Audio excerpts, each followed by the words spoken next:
Hello friends, I am Mr. Ghost, and I am here to help you today.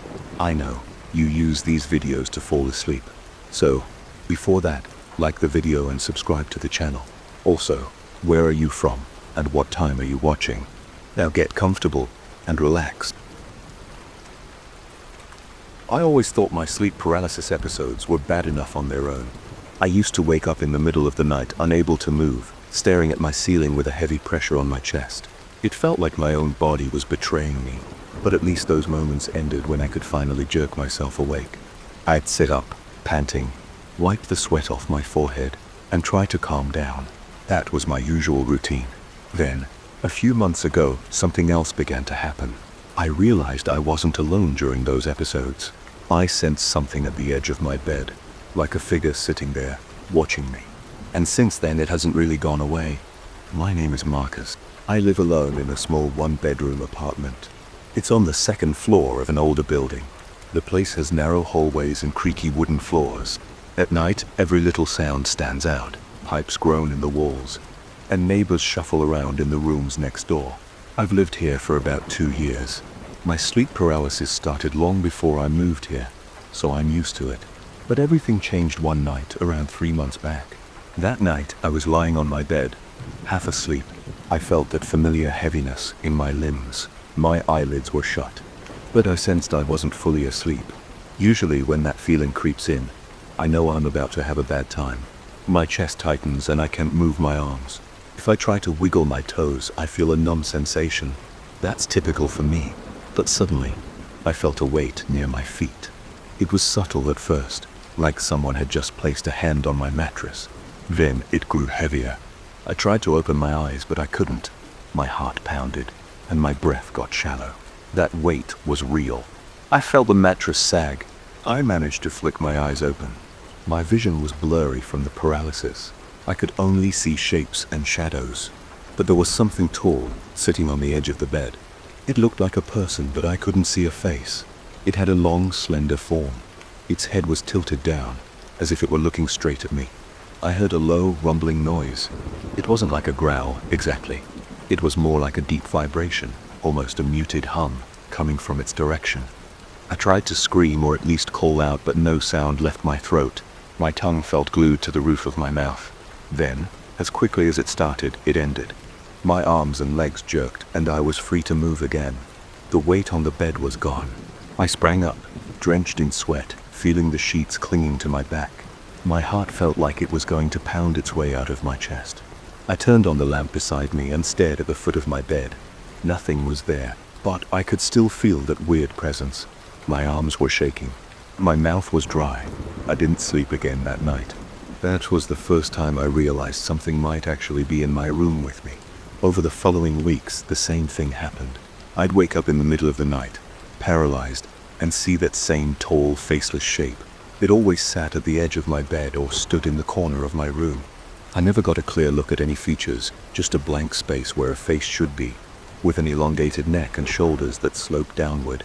Every time it made that low humming noise as if it were trying to tell me something. After about 2 teaks of this, I started avoiding going to bed. I tried to stay up late and fall asleep on the couch with the TV on, but that didn't help. One night I dozed off on the couch around 1 a.m. and I woke up in that same frozen state. My eyes were open, but I couldn't move. The TV was still on, but the screen had gone into standby mode, so the room was dark. I felt the cushions sink next to me. I turned my eyes sideways and saw that shape again. It was sitting on the couch, leaning toward me. That hum vibrated in my ears like a distant engine. My pulse throbbed in my temples, and I tried to move my hand to push it away, but my body refused to cooperate. When I finally snapped out of it, the figure was gone, but my fear had only grown stronger. I realized this thing wasn't just tied to my bedroom. It was tied to me, or at least it felt that way. I went to the kitchen, splashed cold water on my face, and stood there with the lights on for a good half hour. My skin felt clammy, and my stomach churned. Every time I heard a creak from the hallway, I jumped. I thought I saw movement in the corners, but it was probably just my mind. Except I wasn't sure anymore if I could tell the difference. As the days passed, my nights got worse. Whenever I managed to fall asleep, the figure would appear during my paralysis. That was terrifying. But even after I woke up, I felt it watching me. When I walked around my apartment, I caught myself glancing at the dark corners. Sometimes I thought I saw a silhouette or a shadow shift, but it was never clearly there. Still, that sensation of being watched wouldn't go away. I started doing small things to cope. I bought extra lamps for the living room so I could light up every angle. I kept my bedroom door open, thinking if I could see all the way down the hall, I'd feel safer.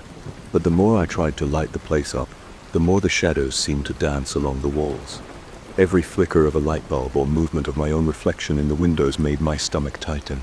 My nights turned into a cycle of anxiety, half sleep, and jolting awakenings. One evening, I decided to record myself while I slept. I set up my phone on a tripod and pressed record. I was desperate for proof that I wasn't imagining things. I thought if I saw something on video, at least I'd know I wasn't crazy. I went to bed around midnight.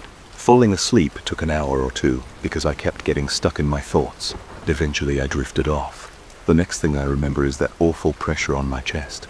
My arms were pinned at my sides. My mouth wouldn't open. I stared up at the ceiling. That deep noise echoed in my ears again. With my eyes, I tried to look around the room, but I couldn't tilt my head. Finally, I noticed a figure standing against the far wall near my closet. It was so tall that its head nearly touched the ceiling. That shapeless face stared in my direction. The humming sound seemed louder this time.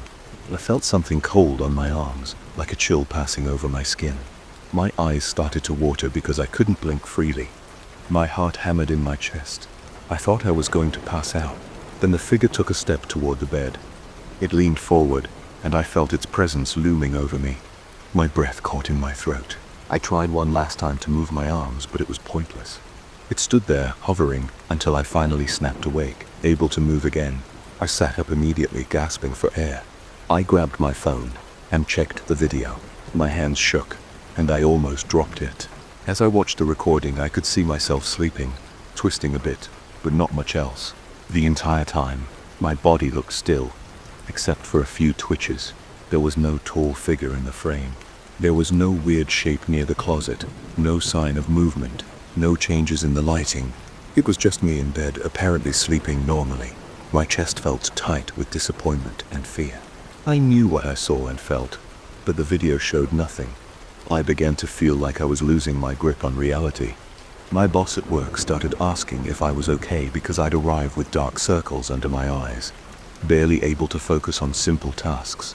My coworkers looked concerned whenever I spaced out at my desk. I'd catch myself glancing over my shoulder, worried that the figure would follow me into the office. My head throbbed from lack of sleep. My hands shook when I tried to type. Even grabbing a cup of coffee made me edgy because I'd see my reflection in the coffee machine's shiny surface and half expect that faceless silhouette behind me. At home, I tried sleeping in different positions. I put more pillows under my head. I moved my bed closer to the door. Nothing worked.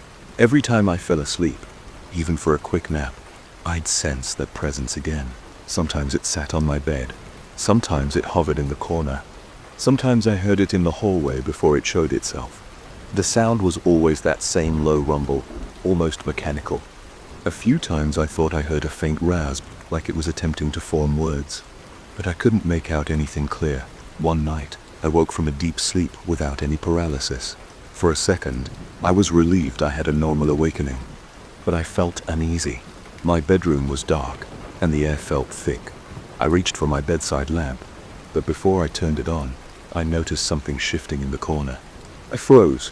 My mind told me not to move, but my instincts urged me to get the light on quickly. My hand brushed the switch and the lamp came on. For a split second I thought I saw a tall shape pressed against the wall, but then vanished from my line of sight. My breath came in shallow gasps. I looked around, but the court was empty. I sat there, blinking. I didn't want to turn the lamp off again, so I just sat with the light on, hugging my knees, trying to calm myself. My heart wouldn't stop racing. It felt like I was stuck in a state of constant fear, even when I wasn't asleep. After that, I got worried I might do something irrational, so I tried to be practical. I set up lights in every room of my apartment. I got a standing lamp for the hallway and left it on all night. My electric bill skyrocketed, but I didn't care. I kept the TV on 24/7 in the living room just for some noise. The presence still lingered though. Shadows seemed to move at the edges of my vision. When I walked from the kitchen to the bedroom, I felt like I was being followed. If I stopped suddenly, I almost expected to bump into something right behind me. My appetite disappeared. My hands trembled whenever I tried to cook dinner. I usually ate canned food, something I could microwave, because the thought of using the stove felt too stressful. I kept glancing around the kitchen, waiting for that low hum to echo through the room. A few times I thought I heard it through the vent above the stove. Then I realized it was just the refrigerator motor kicking in, or so I told myself. Things got so bad that I started sleeping with the TV on in my bedroom too. I moved a small set in there and let it run all night, thinking the noise would keep my mind from falling into that half-dream state where the figure appeared. It worked for a bit. I'd fall asleep, only to wake up 2 or 3 hours later, feeling that same old heaviness in my arms and legs. Sure enough, the shape would be there, standing by the door or at the foot of the bed. My eyes would tear up from the strain of trying to move. My jaw would ache from clenching. My body would jerk itself awake, and then I'd see the TV still on, the flickering images reflecting off my sweaty face. No matter what I tried, I couldn't escape that visitor. One afternoon, I sat in my living room with all the blinds closed, flipping channels. My head was pounding, and I had this dull ache behind my eyes. I was exhausted. It was around 3 in the afternoon, but I felt like I hadn't slept in days. I decided to close my eyes for just a moment. I leaned back against the couch cushions and let myself drift off. I hoped a daytime nap might be safer. Not sure how long I slept. The next thing I remember is that low rumble. It felt closer than ever. I tried to open my eyes, but I realized I was stuck again. My heart pounded. My wrists twitched, but nothing happened. That hum got louder and I felt something brush against my ankle. It was a slight pressure like a cold hand touching my leg. I panicked. My throat tightened. I forced my eyes open just enough to see the shape standing over me. It looked like it was bending down, reaching for me. I couldn't see a face, but I sensed it staring. My chest burned from my rapid heartbeat. I tried to shout, but no sound came out. The shape leaned in, almost touching my forehead. I could feel a chill spreading over my face. Then, as always, my body snapped away. I jerked forward, almost falling off the couch. My heart hammered against my ribs. My forehead was slick with sweat. I scrambled for the remote and turned on the lights around the living room, all while breathing heavily. I sat there staring at the spot where I saw the figure. The air felt thick, like I was breathing through a wet towel. That corner of the room looked empty, but I couldn't shake the feeling that it was still there, just waiting for me to close my eyes again. Now, I'm at a point where I expect this presence in every quiet moment. It doesn't only show up during sleep paralysis. I sense it when I'm fully awake, especially in the dim hallways or the corners of my kitchen. Sometimes I'll walk into the bathroom and see a flicker of movement in the mirror before realizing it's just me. But I can't get rid of the tension in my muscles or the sweat on my palms. I'm constantly on edge. I haven't told many people about this. A friend of mine came over once and asked why I had so many lights on. I mumbled something about needing extra illumination because of the building's wiring problems. He shrugged and let it go. I didn't have the courage to explain. I know how it would sound. Telling someone I'm haunted by a faceless figure that shows up when I'm paralyzed and then lingers in the corners of my home sounds insane. But I know what I feel. I see it. I hear that low rumble. I feel the mattress sink under its weight. That's enough for me to take it seriously. Every night is a battle. I try to stay awake as long as possible, but eventually I pass out from exhaustion. I wake up in cold sweats, my pulse racing. Sometimes I find myself standing in the hallway not remembering when I got out of bed. Other times I wake up with the TV blasting, lights on, every door open, feeling like I just escaped some chase in a dream. But the figure remains. It's always there, in the background, silent except for that deep vibration that haunts my half-sleep. When I open my eyes each morning, I check the corners of the room. I inspect the foot of the bed. I look around, hoping it's gone. But I can still sense it there, watching me. I live with this constant tension. Every muscle in my body feels tight. My shoulders ache from being so tense all the time. I jump at small noises. My ears ring with that low hum at the slightest trigger. I don't know what it wants or why it's here, I only know it refuses to leave me alone. That's my reality now, and I stopped questioning whether it's real or not. It doesn't matter. It's real enough in my mind to terrify me, and I feel it in every shallow breath I take. This is my life at the moment. I wake, see it, sleep, and feel it, and I can't escape it. I've reached a point where I accept that this might be how things go for me from now on. I just live day to day, checking corners, leaving lights on, and waiting for the next moment when my body locks up and that tall, faceless shape appears again. I wish I knew a way to stop it, but right now, I'm just trying to hold myself together. That's all I can do, and maybe that's all there is. Maybe. I never expected my own bedroom to feel like a threat. After my last relationship ended, I thought having a large room to myself would be a relief. The first few nights were quiet. I had space to stretch out and didn't have to worry about anyone else's schedule. But everything changed one night when I turned off the lights and settled under my blanket. I felt the mattress sink beside me as if someone had laid down. The air in the room seemed to thicken.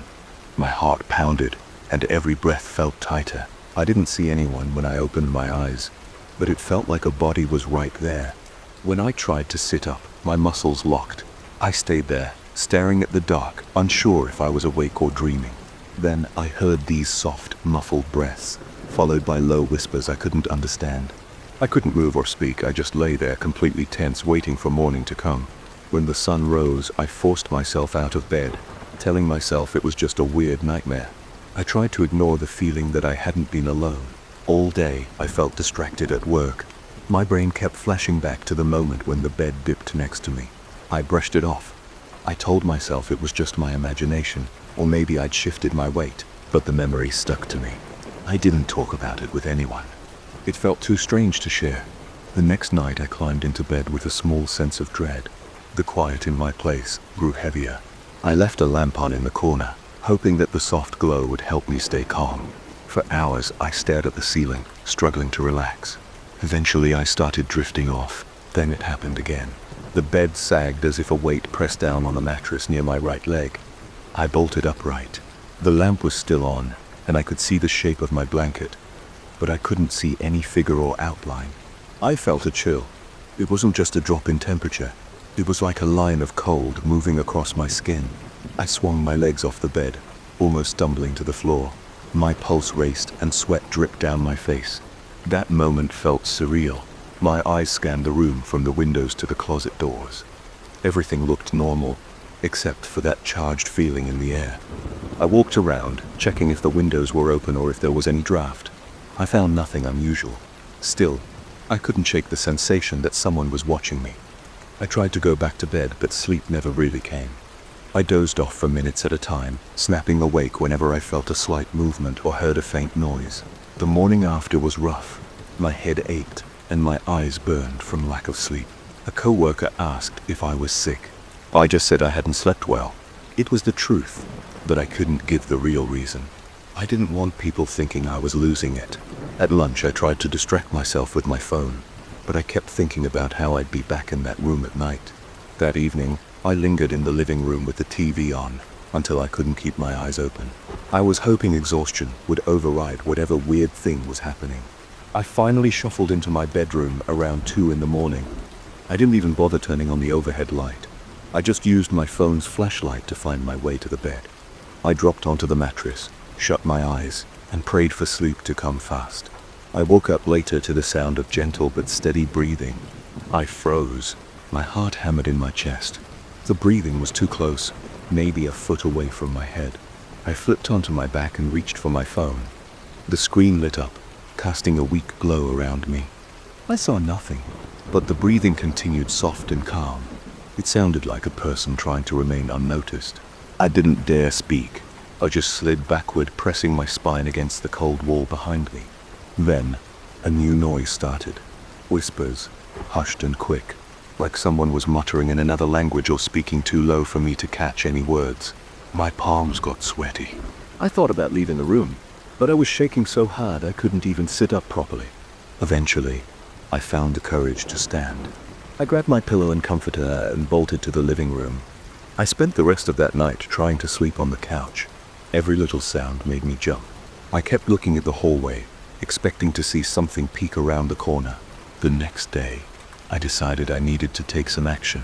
I checked the entire house for loose vents or anything that might cause drafts or weird noises.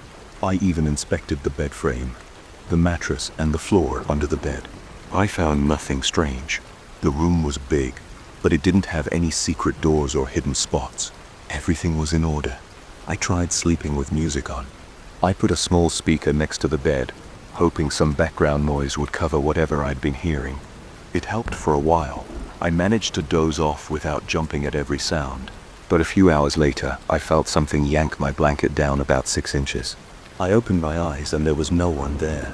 The blanket slid again, inch by inch, while I watched. My throat went dry. I pulled it back up, but it jerked away like an invisible hand was tugging it. I lost my grip for a second, and the blanket nearly fell off the bed. My heart pounded. Adrenaline rushed through my body, and I felt a rush of heat in my face, even though I could sense a cold spot next to me. I sat up, forcing the words out of my mouth. Stop. My voice cracked. Everything went quiet. The blanket stayed in place after that, but I couldn't sleep. I kept the lamp on again, unsure if darkness made this thing stronger or not. I waited until morning, my eyes darting around the room every few seconds. As days turned into weeks, the atmosphere in my bedroom became heavier at night. I tried sleeping in hotels a couple of times, just to see if it would give me a break. Those nights were fine. Nothing weird happened, but I couldn't just run away forever. Eventually, I'd come home, stare at my bedroom door, and feel my stomach tighten. I started dreading bedtime. Even when I was bone-tired, I was scared to lie down because I knew that presence would make itself known in some small but terrifying way. One evening, I tried to face it head-on. I went to my room early, switched on every light, and sat on the bed. I said aloud, "Whoever's here, show yourself." I waited. My eyes roamed the walls. I listened for any sign of movement. Nothing happened. Minutes passed, and my heart rate slowed a bit. Maybe it was done. Maybe I was just scaring myself for no reason. But the moment I switched off the lamp and lay down, I felt a heavy weight press on my chest. My breaths came out in short, desperate gasps. My limbs went stiff, and I couldn't lift my arms or legs. I panicked. My mind screamed for me to move, but my body wouldn't respond. I heard that breathing again right near my ear. The pressure on my chest increased. I felt like I was drowning in the air. When the weight finally lifted, I sucked in a sharp breath and scrambled off the bed. My entire body trembled. My hands were numb. I hurried to the bathroom, flicked on the lights, and splashed water on my face. My reflection looked pale with dark circles around my eyes. I just stood there feeling more exhausted and helpless than ever. I kept trying to explain it logically, but nothing made sense. I didn't have a single piece of solid evidence other than my own experiences. Over the next few nights, the same pattern continued. I felt the bed sink. I heard the breathing and whispers. Sometimes the blanket moved. Other times I felt a cold touch on my shoulder or leg, like an icy fingertip brushing against my skin.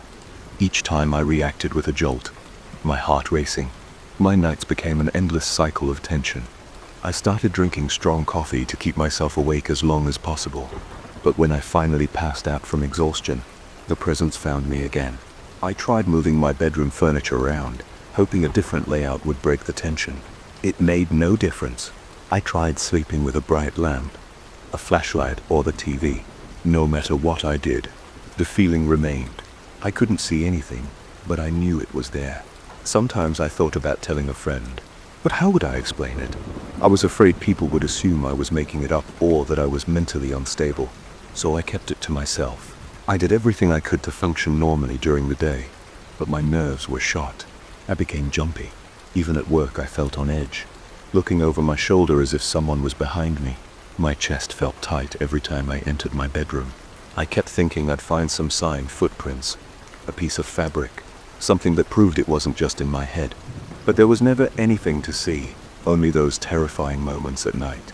As time went on, I developed a bizarre routine. I'd go to bed, lie there wide awake, waiting. My eyes would dart around, scanning the darkness for movement. Sometimes I'd hear a low breath near my ear, and I'd jump. Sometimes I'd feel a gentle push against my back as if someone was lying right next to me. I'd freeze, hold my breath, and try to calm the pounding in my chest. The minutes dragged. My body stayed tense, braced for something worse. But it never fully attacked me. It never spoke any clear words. It just lingered, watching, touching, breathing. One night, I thought I heard the whisper form my name. It was so faint I couldn't be sure, but it sent a wave of terror through my body. I gripped the blanket so hard my knuckles ached. The cold spot on the mattress moved behind me, like it was shifting its position. I sat up, turned on the lamp, and stared at the empty space where I'd felt that presence. It was like chasing shadows. I felt a shiver crawl up my spine. My throat was dry, and my mouth tasted bitter, as if fear had left a residue on my tongue. I stayed up the rest of the night, just waiting for dawn. At this point, I dread going to bed, but I also dread staying awake. Nothing I've done has kept it away for long. Sometimes on really bad nights, I'll feel my muscles lock up so hard that I can't even scream. My mind scrambles for a plan, but there's nothing concrete to fight. There's no one to chase out of my home. There's just this invisible occupant that refuses to leave me alone. People at work ask why I look so worn out, and I lie, telling them I'm working on personal projects at night. Nobody suspects what's really going on. My ex and I aren't on speaking terms, so there's no one I can confide in about this. My life is a strange loop of normal days and horrifying nights. Now, every evening when I walk into my bedroom, I feel eyes on me. It's like stepping into a trap. The tension grips my chest, and my thoughts race. I imagine the mattress sinking again, or the blanket peeling away, or that cold, invisible hand touching my arm. I've tried sleeping in other parts of the house, but the presence still comes. On the couch, I've felt the cushion dip. In the guest room, I've heard that same breathing near my head. It's not confined to my bedroom anymore. It's with me whenever I try to sleep, no matter where I go in this house. Most nights, I just lie awake, bracing myself for whatever happens. I don't see a shape, but I feel it. I feel that gaze on me, that cold patch near my body. It waits for me to drop my guard. The moment I start to relax, it reminds me that it's there with a tug on the blanket or a soft exhale against my ear. I'm at a point now where I count the hours until sunrise. Morning feels like the only time I can breathe normally. During the day, I can almost pretend everything's fine, but my nights are a cycle of fear, tension, and fatigue. Nothing I do pushes it away for good. I've stopped thinking it might be my imagination. I know this is real, at least in the sense that I experience it directly. It never reveals itself as a person or figure, but it's constant. It's an uninvited guest that shares my bed and leaves me shaking. I keep waiting for a final confrontation, but nothing changes. Every night it's the same torment: sinking mattress, cold air, whispers, and that paralyzing grip on my mind. I don't know how long I can live like this. I want to feel safe in my own house, but I can't remember what safety feels like anymore. All I know is that when I lie down, I'm not alone. There's something there, watching me, breathing next to me, and holding me in place with fear. And every night I wait for it to happen because I know it will. That's the worst part. The waiting. It's the tension that builds before the whispers start, before the bed shifts, and before the blanket moves. So that's what my nights have become. I lie here in the dark and wait for that presence to make itself known again. I feel its weight next to me, hear its breath, and sense its cold touch. I don't know what it wants, and I don't know how to stop it. All I can do is endure it until morning comes and sets me free, at least for a few hours. Then it starts all over again. And that's my life now. Trapped in my own bed, haunted by something I can't see but can't escape. I jolted awake on my second night in that old house because I heard footsteps above my bedroom. It turned in early, but the noise sounded like boots on the floor directly overhead. My heart thumped against my ribs as I stared at the ceiling. I lay there wondering if someone had broken in, or if there was some animal crawling around in the attic. The problem was, I was told there was no attic. The official paperwork for the house said it had 2 floors and nothing else. But after I arrived, I discovered a narrow stairway hidden behind a warped bookshelf on the 2nd floor. It led up to a cramped, dusty space with a low ceiling. I found strange symbols carved into the wood up there, and ever since my nights have been tense and uneasy. I'm a middle-aged guy with nothing special going on in my life. I never planned on inheriting anything, let alone a century-old house in the middle of nowhere. A distant relative I never met passed away. His lawyer contacted me saying I was next in line and gave me the keys to the property. I didn't have to pay anything for it, so I figured I might as well check it out. I expected a rundown place, maybe something I could fix up or sell, but I had no idea what I was walking into. The house stands on a large piece of land, surrounded by tall trees and thick underbrush. The paint on the exterior is mostly peeled off, revealing gray wood. The porch steps creaked under my weight. Some windows are cracked, and the front door sticks if I don't use my shoulder to push it. The first time I stepped inside, I smelled damp air and old wood. Dust motes floated in the sunlight. Floors squeaked with every step I took. The first floor has a living room, a hallway, a kitchen, and a small bathroom that looks like it hasn't been updated since the night. The living room has a tattered couch, a crooked coffee table, and a tall grandfather clock that hasn't worked in years. The second floor has 3 bedrooms and another bathroom. 2 of the bedrooms are empty, just bare floors and chipped paint on the walls. My bedroom has a large bed with a saggy mattress. A small dresser sits in the corner. I placed my suitcase on top of it on the first day and never bothered fully unpacking. I discovered the hidden attic entrance on my 3rd day in the house. I was exploring the second floor hallway when I noticed that a tall bookshelf was set into the wall but didn't seem firmly attached. The wood behind it looked different, as if it had been cut out. I pushed the bookshelf aside and it slid away from a narrow door. The door stuck at first. I pulled hard and it popped open, revealing a steep stairway that led to a cramped space with slanted ceilings. The air was stale and thick with dust. I coughed as I climbed up, trying to keep my balance on the wobbly steps. Once inside, I looked around with a small flashlight. The attic floor was rough wood covered in grime. A single old trunk sat in the corner. I nudged it open and found nothing except some yellowed newspapers and a broken lamp. I noticed strange symbols carved into the floorboards near the trunk. They looked like circles, lines, and odd shapes I couldn't interpret. I found more of those markings on the walls, hidden behind cobwebs. The shapes were uneven, as if they'd been carved in a hurry or with a shaky hand. I ran my fingers over them, feeling the grooves in the wood. My gut twisted, and a chill moved up the back of my neck. I didn't understand why someone would carve those symbols here, and I felt a wave of unease. I left the attic and closed the door behind me. That night, I struggled to fall asleep. The house was silent at first, except for the usual creaks and groans that come with old buildings. I tossed and turned in bed. Around midnight, I heard that first round of footsteps. They were slow, deliberate steps right above me. The hair on my arm stood up. I turned on the lamp by my bed, swung my legs over the side, and listened. The steps seemed to circle around and then they stopped. I felt my pulse pounding in my ears. I picked up a flashlight and walked out into the hallway. I stood under the attic door looking up. Everything was still.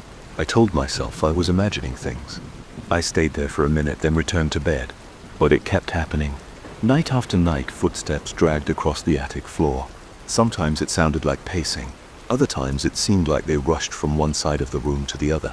It never lasted more than a couple of minutes, but each time I heard it, my chest went tight. I stayed frozen in bed, waiting for it to stop. When morning came, the house felt empty and calm. I tried to convince myself it was just my nerves or some raccoon in the rafters, but I knew it didn't sound like an animal. One evening I decided I couldn't keep ignoring it. I grabbed a lantern from the living room along with a heavy flashlight and waited until it got dark. I turned off all the lights on the second floor, stood in the hallway by the attic entrance, and listened. At around 11 I heard a faint scraping noise above me.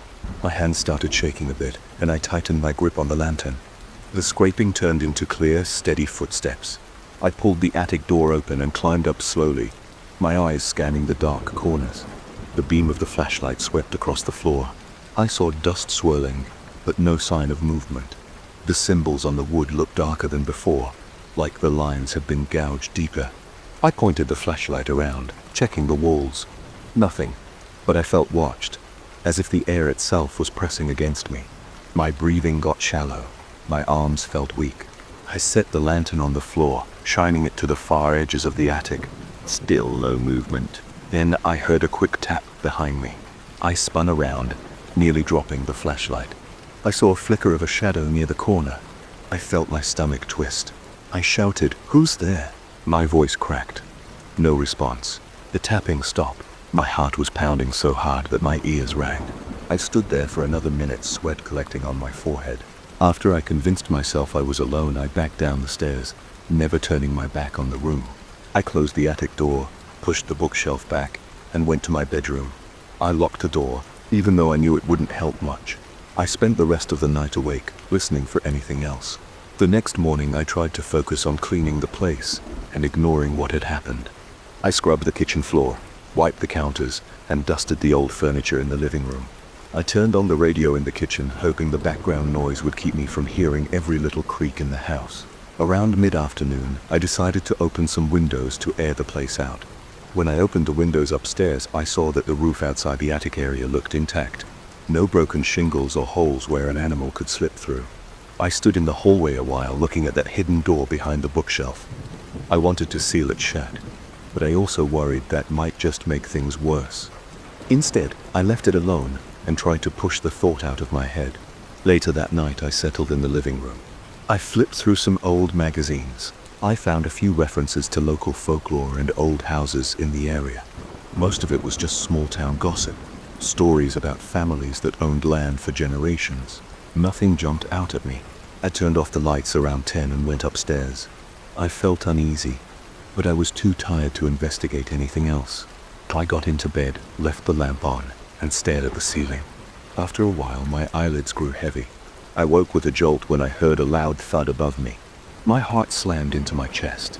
I reached for the lamp switch, knocking over a glass of water on the bedside table. I cursed under my breath as water spilled onto the floor. I looked up at the ceiling, waiting to hear more. The footsteps started again.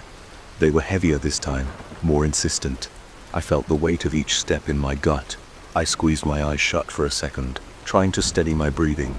I didn't want to go up there alone in the middle of the night, but I couldn't just lie there listening. I grabbed my flashlight again and walked down the hallway.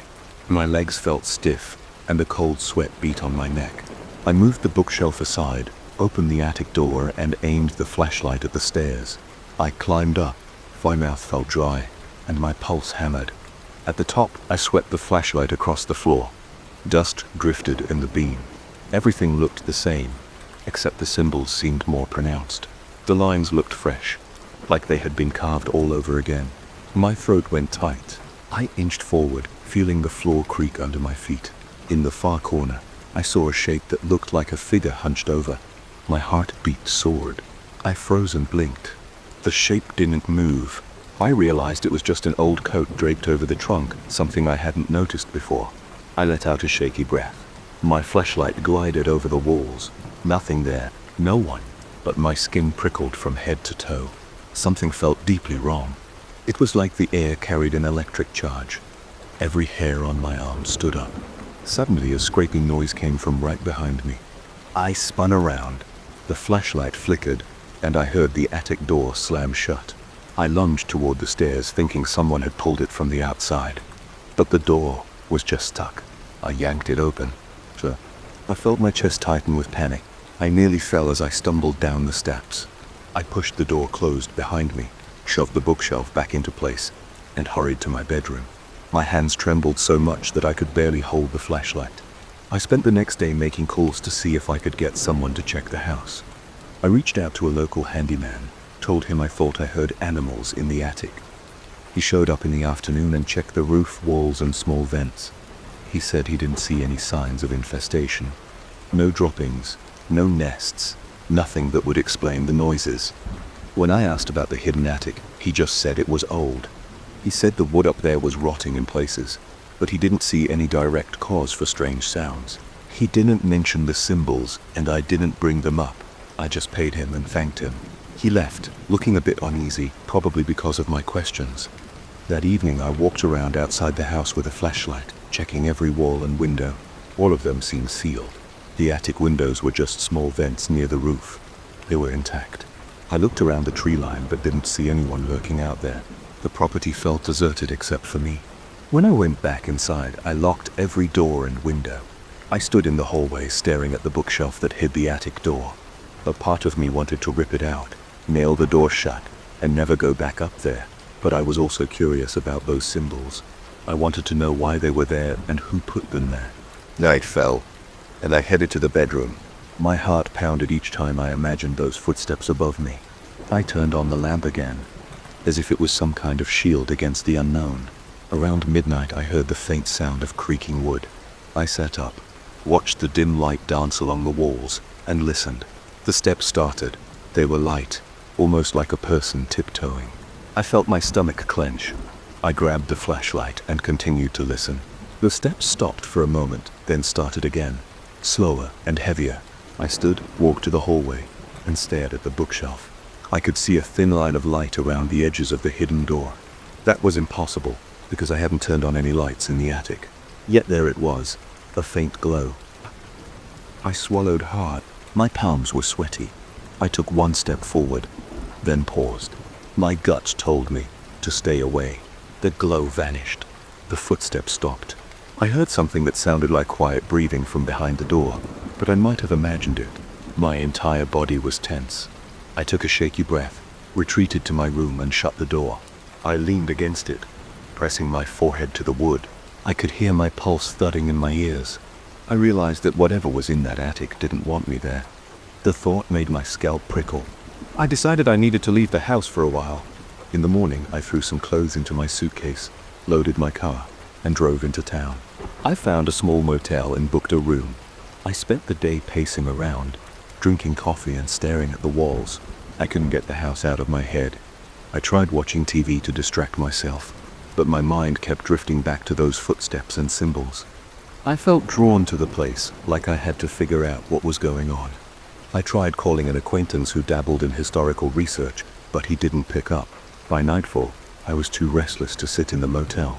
My hands were shaking again, and I knew I wouldn't be able to sleep. Despite my fear, I decided to return to the house. When I arrived, the moonlight cast long shadows across the front porch. I stepped inside, clicked on my flashlight, and scanned the living room. Everything was still. I walked upstairs. The hallway smelled like dust and old wood, just as it always did. The bookshelf was in place, but I noticed the door behind it looked slightly ajar. My heart jumped. I had closed it. There was no question about that. I placed a hand on the bookshelf, then pulled it away. The door stood open an inch or two like an invitation. I swallowed, feeling my throat go dry. I considered leaving right then, but I couldn't. I wanted answers. I opened the attic door fully and aimed my flashlight up the stairs. The beam trembled because my hand was shaking. I took each step slowly, feeling the wood bend under my weight. My pulse was rapid, and I breathed through my mouth so I wouldn't smell the stale air. At the top, I looked around. The attic was dark except for my flashlight's beam. The symbols on the walls and floor seemed deeper now, cut roughly into the wood. I could see little bits of fresh splintered timber, like someone had carved them again recently. A crushing weight settled in my chest. There was no one in sight, but it felt like someone stood right next to me, breathing down my neck. I heard a footstep behind me. I whipped around, shining the flashlight toward the stairs. Nothing. My breath came in short gasps. My nerves were raw. I kept the flashlight aimed ahead of me, but all I could see were more carvings on the floor. My hand brushed against the trunk, and I jerked away.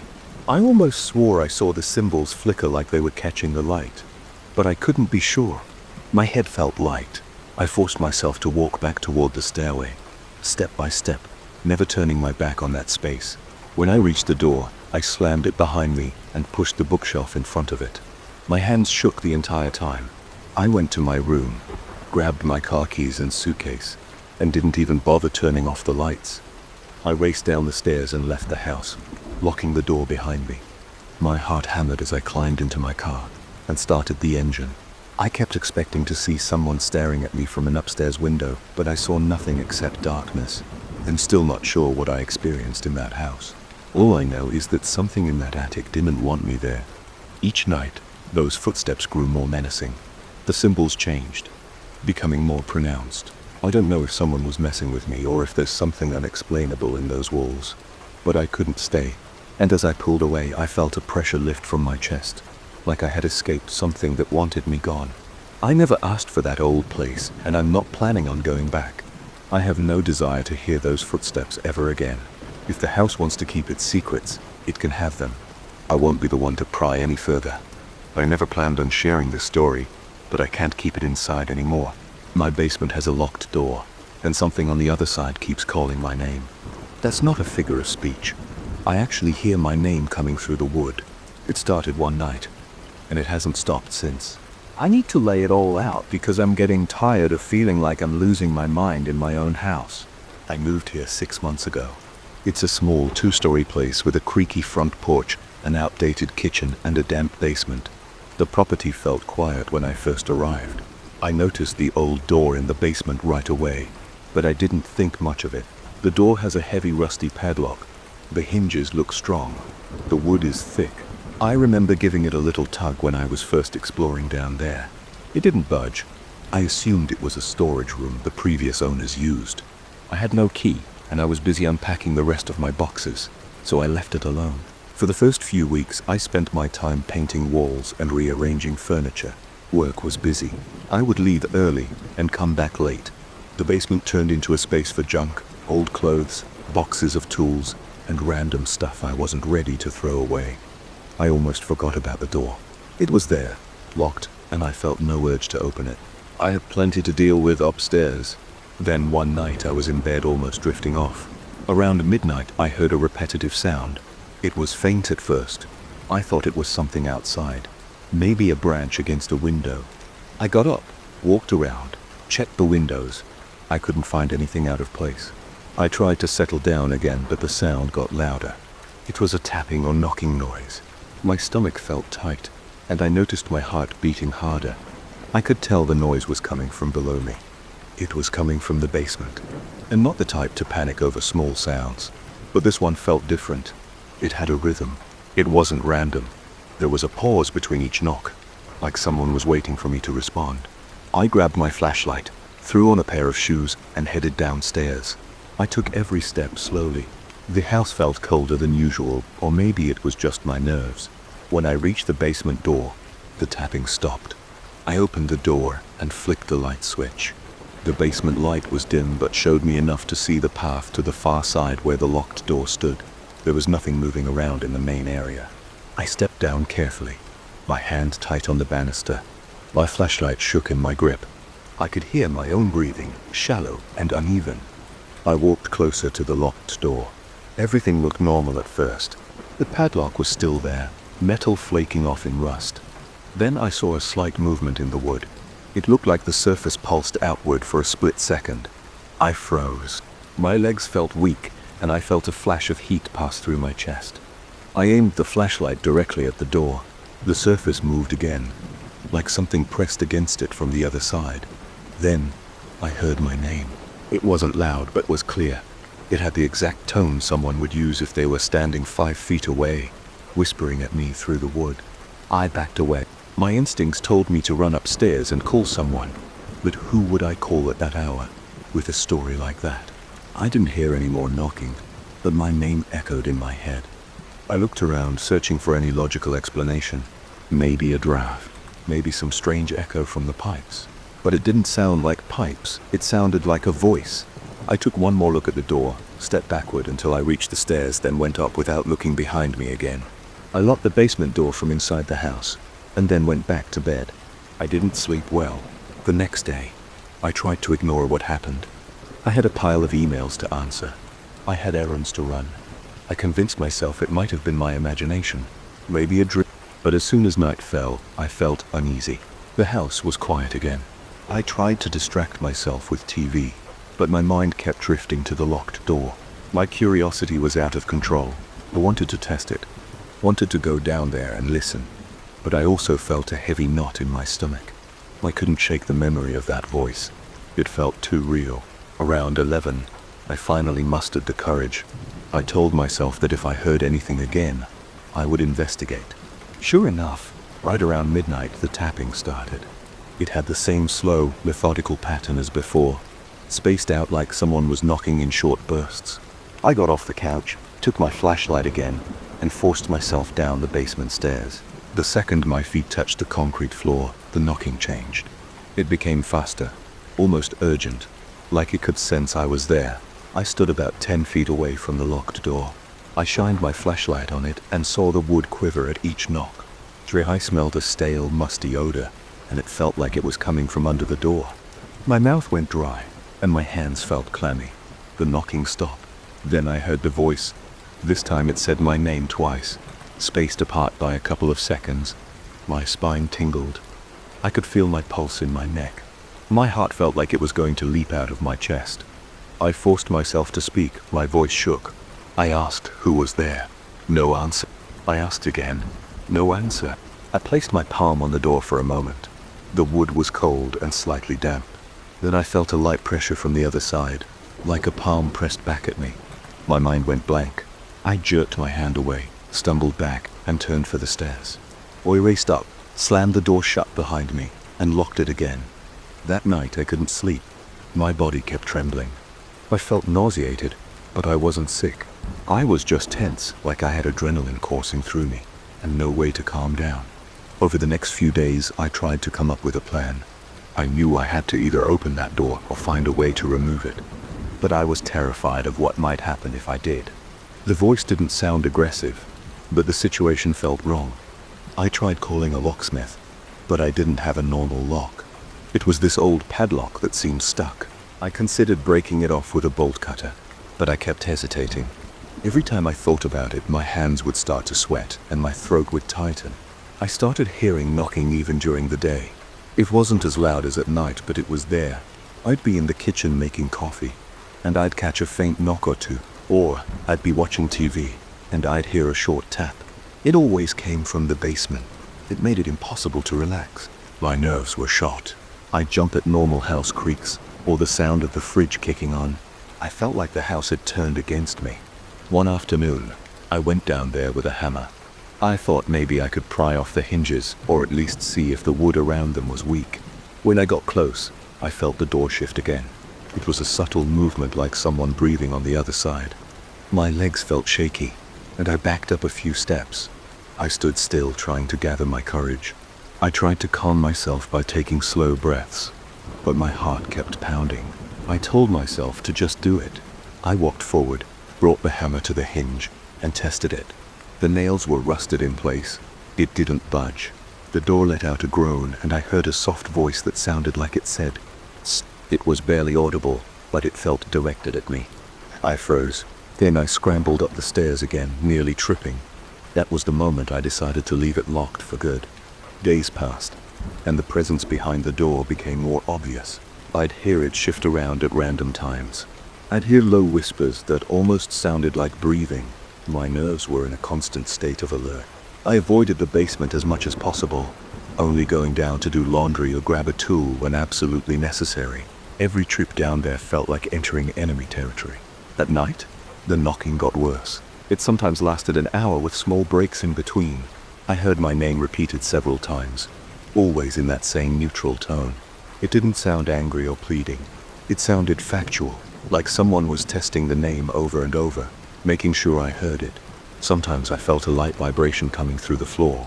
When I stood upstairs, it made me feel sick, like I could sense the air shifting below me. I tried sleeping with headphones on, but I could still feel the knocks in my bones.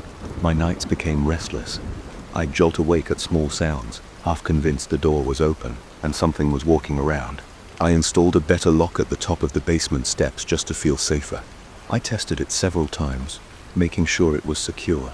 After that, I slept a little bit better, but the nightmares kept coming.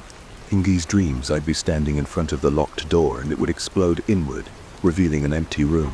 But I'd still hear the voice calling my name, echoing in the darkness.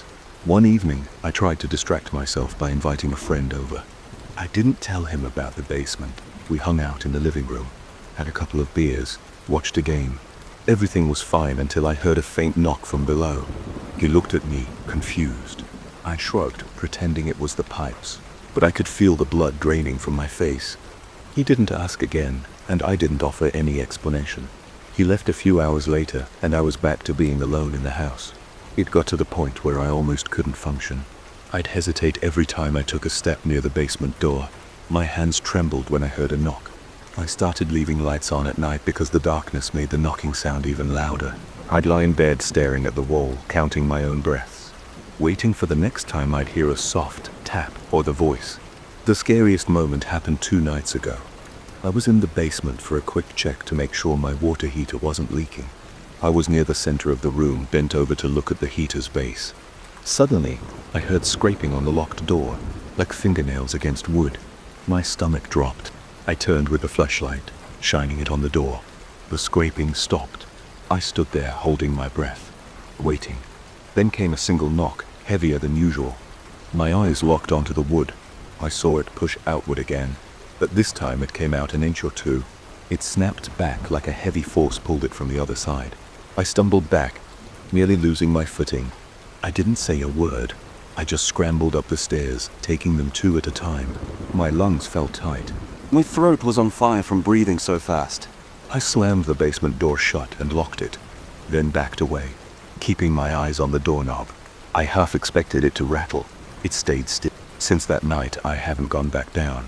The knocking continues, but I've blocked it out by cranking up the volume on my TV or keeping music on. I try to go about my daily routine. I cook, I clean, and I do my job. But in the background, there's always the knowledge that the locked door remains sealed below, with something behind it that calls my name. It never yells. It never begs. It just knocks and repeats my name over and over, like it's waiting for me to open that damn lock. I've considered leaving this house. Part of me wants to pack up and rent a place somewhere else, but that's easier said than done. Selling a house with a locked door in the basement isn't easy. Also, there's a part of me that can't walk away without knowing what's in there. I have a hammer, a crowbar, and a strong urge to end this. But every time I muster the courage to go down and break the lock, I remember the cold pressure against my palm. I remember the sound of my name in a quiet basement. I remember that final scrape on the wood, and it stops me in my tracks. My legs feel like lead, my hands shake, and I retreat upstairs again. So now, I'm stuck in this cycle. I live here, I hear the knocking, and I pretend it's not there. Sometimes I jump at shadows, sometimes I get close to the basement door just to test my nerves. The presence behind the locked door never gives up. The knocks don't get weaker. The voice doesn't get quieter. If anything, it's more persistent. But it hasn't broken down the door or forced its way out. Maybe it can't. Maybe it's just waiting for me to open up. I have no idea. It's been 2 days since I last went downstairs. Tonight I heard 3 loud knocks around 11. I felt the vibrations in my feet. I decided to write this down. I'm not trying to pass it off as a horror story or a joke. This is my life right now. I can hear the tapping as I type. My name is being whispered in that low tone again, muffled but steady. I don't know how much longer I can ignore it. My nerves are a mess. My head hurts. My fingers won't stop shaking. Every light in the living room is turned on. I'm taking quick, shallow breaths. I wish I had a solution, but I don't. I only know that the presence won't leave. The door stays locked, and I'm here, in my own house, trapped in this standoff with something on the other side of a door I was never supposed to open. I locked the door to my old workshop in the city, looked at the chipped paint on the handle, and turned away. I had a small pile of luggage in my car, plus a few boxes and a rented truck behind me. I felt tired, and a little nervous too. My plan was to get away from all that noise and clutter and move to a quiet place where I could start over. A month earlier, I had found a listing for a dusty old warehouse in a village far from any major road. The price was low, and nobody else seemed interested. I bought it after one quick visit. I wanted to turn it into an antique shop, because I'd been selling odds and ends for years, and I liked that kind of work. The outside had peeling paint, the roof looked a bit crooked, and the interior smelled like moldy wood. But it felt right. It felt like a new start. The day I arrived in the village, I noticed how slow everything moved. The main street was narrow and quiet. A few people sat on benches talking softly. No one seemed to be in a hurry. I parked in front of my newly purchased warehouse and sat there for a moment, listening to the breeze. The building looked older than I remembered. The sign that used to say Baker's General Store hung crooked above the entrance. The windows were dusty, and some boards along the porch were rotted. I thought it would need a lot of work, but I wasn't scared of that. I was more concerned about the structure. I didn't want to sink my savings into a building that might collapse. Still, I got out, stretched my arms, and looked around. A neighbor across the street waved at me. He seemed friendly enough, but I felt a slight chill in the air that had nothing to do with the temperature. I opened the front door of the old warehouse and walked inside. My footsteps stirred up dust. The shelves were still there from when it was a general store. The counters had old receipts and faded advertisements. The smell inside was stale, like wet paper left too long in a corner. I walked to the back room and found a small office. It had a single window facing an overgrown backyard. In that office I saw a trapped door in the ceiling, right above a wooden desk. I wondered why I hadn't noticed it before. I stood on my toes and poked at it with a broom handle. The door rattled a bit, but it was stuck. I figured I'd deal with it later. I spent the rest of that afternoon hauling boxes in, setting up a makeshift living area in one corner with a cot and a small table. They felt sore from the drive, so I decided to call it a day. That night, I tried to sleep on the cot. The building was silent. There were no cars passing by. It was a lot quieter than the city. I liked that at first, but then I started hearing little creaks and pops. Old buildings always make noise, but around midnight I heard something else. A soft, dragging sound above me. It was like someone was slowly walking on dusty floorboards, but with a strange limp. The footsteps seemed to move back and forth. At times they stopped, and then I heard something like a muffled growl. My heart started pounding.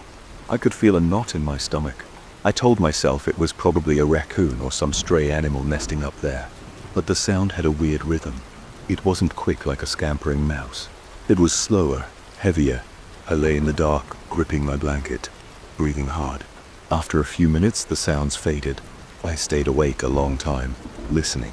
My throat felt dry, and my forehead was damp with sweat. Eventually, I drifted off. The next morning, I told myself I must have dreamed most of it.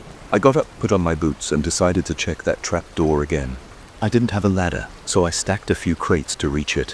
When I pushed, it moved, but it seemed jammed from the other side. I used a crowbar and pried it open. It took a few hard shoves before the door gave way. I angled my flashlight beam up there, then hoisted myself through the opening. The attic was cramped, with a pitched roof and rafters crisscrossing above. Dust tickled my nose. A single window at the far end let in a weak shaft of light. I saw crates, old trunks, and cobwebs hanging from the rafters. The floor creaked under my weight. As I walked, I caught a whiff of something foul like spoiled meat. I put a hand to my nose and tried not to gag. A few feet away, I noticed scratch marks on one wall. They were deep and uneven, like something with claws had tried to dig through the wood. My chest tightened. I shone my flashlight across the surface. Several long gouges were spaced out, parallel. I had never seen anything like that in a building. The smell got stronger near that wall. I took a step back and shuddered. My breath felt shaky. I scanned the rest of the attic and saw more gouges near the far corner. Then I heard something rattle behind some stacked crates. It made me freeze. I gripped my flashlight like a weapon, but I didn't see anything move. My heart was pounding so loud I could hear my pulse. I whispered a quick curse under my breath. I stayed there listening. Nothing else happened. So I turned around and made my way back to the opening. I climbed down, put the trapdoor back, and just stood there, my hands trembling. I had never believed in ghosts or monsters, but something was up there. Maybe it was just a large animal. I told myself it could be a diseased raccoon or some kind of feral dog that found its way in. The smell alone told me something was rotting. I decided I should call someone, maybe an animal control service. But in that village, nobody had a listing for such a thing. I asked around later that day, but the neighbors just shrugged. One person suggested I call a handyman who sometimes dealt with pests. I scribbled his number in my notebook. That afternoon, I tried to focus on clearing out the front room. I moved dusty shelves, threw out garbage, and started setting up a small display for my antiques. I tried to keep my mind occupied, but every time I glanced at the office, I felt a surge of dread. I decided to prop a chair against the trapdoor, hoping that would do something if whatever was up there decided to push its way down. I caught myself laughing nervously at the idea. It felt ridiculous, but I did it anyway. My hands were clammy. Each time the old boards creaked under my feet. I looked over my shoulder. By evening, I was exhausted. I cooked some canned soup on a little camping stove and ate it at my folding table. The rest of the warehouse was dark and silent. I tried to distract myself by checking my phone, but there was spotty reception. Around 11, I got ready for bed. I turned off the overhead light, leaving only a small lamp near my cot. The dull orange glow filled that corner. My cot was next to a stack of unpacked boxes. I lay there, my mind racing. Eventually, I closed my eyes. Then I heard it, the scraping sound above me. It was slow at first, like something heavy dragging itself across the floor. My heart thumped. My breathing grew rapid. I sat up, grabbing the lamp. I didn't want to go investigate, so I just listened. The dragging sound paused. Then I heard a low, guttural noise. It made my skin crawl. I broke into a cold sweat. I felt a shiver run down my arms. I thought about shouting, but I was afraid of whatever might answer. My mind raced with questions. Was it an animal? Was it a person? The building had been abandoned, so maybe some squatters took refuge in the attic. But those scratch marks didn't look like they were made by normal human fingernails. I couldn't stop imagining those deep gouges in the walls. My stomach churned. I was sweating, even though the air felt chilly. Eventually, I heard a soft thud. Then silence. I lay back my head on the pillow, staring at the ceiling. I didn't sleep more than a few minutes at a time that night. My body felt tense, and every small sound made me jump. By morning, my muscles ached, and my head throbbed. I decided to call the handyman right away. He said he couldn't come until the weekend. That was 4 days away. I felt my frustration growing, but I had no other lead. I had to stick it out. I spent the next few days sorting through old stock, cleaning shelves, and trying to ignore the occasional scuffling noises above. During the daytime, it was quieter. I might hear a soft bump here or there, but nothing like at night. I talked to a couple of locals about the building's history. One older man said it used to be a general store run by a strange family. He didn't say they were violent or anything, just odd. They kept odd hours and closed the store at random times. The man shrugged and said he never saw them much. They left years ago. Nobody else moved in because the roof needed repairs and the structure was old. I asked if anyone ever mentioned strange noises in the attic. He just laughed and said old buildings always creak. That didn't calm my nerves, though. The memory of those claw marks lingered in my mind. On the third night, I tried a different approach. I set up a small tape recorder near the office door to see if I could capture the sounds. I also placed a flashlight on the table ready to grab if I needed it. Around midnight, I heard the dragging again. My chest tightened. My breathing quickened. The sound seemed slower this time, like it was moving in circles. I heard a scraping noise, like claws or nails on wood. My hands were shaking, but I picked up the flashlight and crept toward the office. I stood under the trapdoor, shining the beam at the ceiling. The sound stopped. I waited. My knees felt weak. My stomach did flips. I could smell that foul odor drifting down. It was the same putrid stink I caught in the attic. I gagged and covered my nose, stumbling back. Then a loud thump came from above. I almost dropped the flashlight. I muttered a curse and backed away, then hurried back to my cot, my heart hammering. I sat there wide-eyed, waiting for more sounds. Nothing happened after that. I finally got a few hours of sleep around dawn. The next morning I played back the tape. The quality was terrible, but I heard a distinct growl and scraping noise. My pulse quickened as I listened. I couldn't figure out what it could be. It didn't sound like a simple raccoon. It sounded deeper. I felt my mouth go dry. I wiped sweat from my palms. I saved the tape, thinking maybe I'd show the handyman when he arrived. If he believed me, maybe we could go up there together. I didn't want to confront this thing alone. When the handyman finally showed up, he was a stocky guy with a thick beard. He had a calm demeanor, but when I told him what I heard, he frowned. He agreed to check the attic. I stood aside as he climbed up the crates and opened the trap door. He sniffed the air. I saw his face twitch at the smell. He switched on a bright work light and hoisted himself up. I waited below, feeling a swirl of relief and dread. He took a few slow steps inside, shining the light around. I heard him grunt. He told me about the claw marks. He said they looked too large to be normal raccoons. He poked around some crates. Then I heard him curse softly. He said there was some kind of nest in the corner, made of torn fabric and sticks. He also said there was something slimy on the floor. He didn't specify what. The smell got so bad he had to come down after a few minutes. He told me he could set some heavy-duty traps, but he wasn't sure it was a typical animal. He suggested I call someone else with more experience. I thanked him, paid him for his time, and watched him drive off. I felt alone again. That night, I sat in the front room, looking out the window at the dark street. I was tired of feeling helpless. I wanted to chase that thing out, or block off the attic entirely. But what if it fought back? I didn't own a gun, and the only weapon I had was a rusty crowbar. I ended up sitting with my back against the wall, listening to the silence. I had the crowbar by my side and my flashlight in my lap. When I heard the dragging steps, I tensed up. My breathing got shallow. I gripped the crowbar and waited. The steps moved across the attic. The growling came next, soft at first, then louder. My heart pounded. The lamp on my makeshift table shook in my unsteady hand. The air felt colder. My neck muscles cramped from tension. I thought about shouting, but I was afraid to provoke it. I sat there for hours, my muscles aching, my eyelids heavy. Around 4 in the morning, the noises stopped. My shirt was soaked with sweat. My mouth tasted bitter. I finally crawled to my cot and collapsed. I felt sick from exhaustion and stress. When I woke up, it was almost noon. I forced myself to eat some cereal and tried to think about a plan. Maybe I could board up the trapdoor, but then I remembered it might tear right through if it had claws strong enough to leave marks in the walls. I paced around the warehouse feeling my nerves fray. I stared at the phone, unsure whom to call. Nobody believed in weird creatures in an attic. They'd just say it's an animal. But animals didn't smell that foul, nor did they walk like that. I've been here a few weeks now, and the antique shop isn't even open yet. I can focus on setting up my business. Every night, I brace myself for those steps and growls. I'm convinced there's something in that attic that isn't just an animal. The handyman's reaction confirmed it. I don't know how to make it leave. A part of me wonders if I should just pack up and abandon this place. But that would ruin me financially, and a piece of me needs to know what's up there. I feel stuck, like I'm in some standoff with this thing.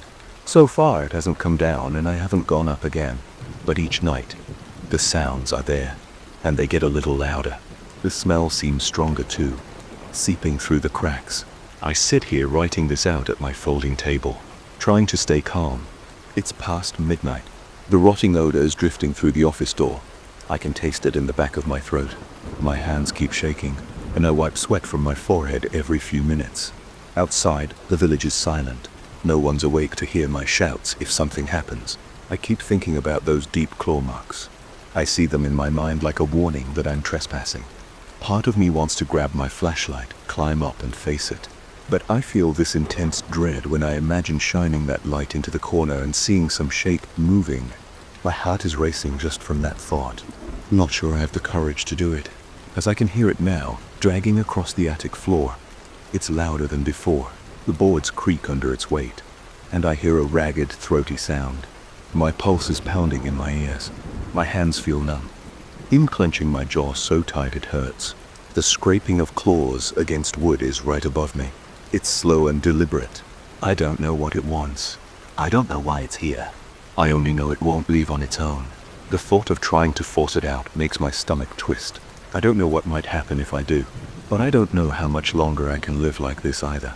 I'm stuck in this old warehouse with something that doesn't belong in the human world. And I'm afraid it's only a matter of time before it decides this isn't a stalemate anymore. I've collected old electronics for years, but I never expected a single radio to turn my nights into something I can't handle. I found this vintage war-era radio at a neighborhood estate sale. At first I didn't think much of it. It looked sturdy with scratches on the sides and some chipped paint around the edges. It smelled like dust and old metal. I paid more than I usually would because the seller insisted it had some historical value. He said soldiers once used it to transmit coded messages during an unnamed conflict. That sounded dramatic, but I was curious.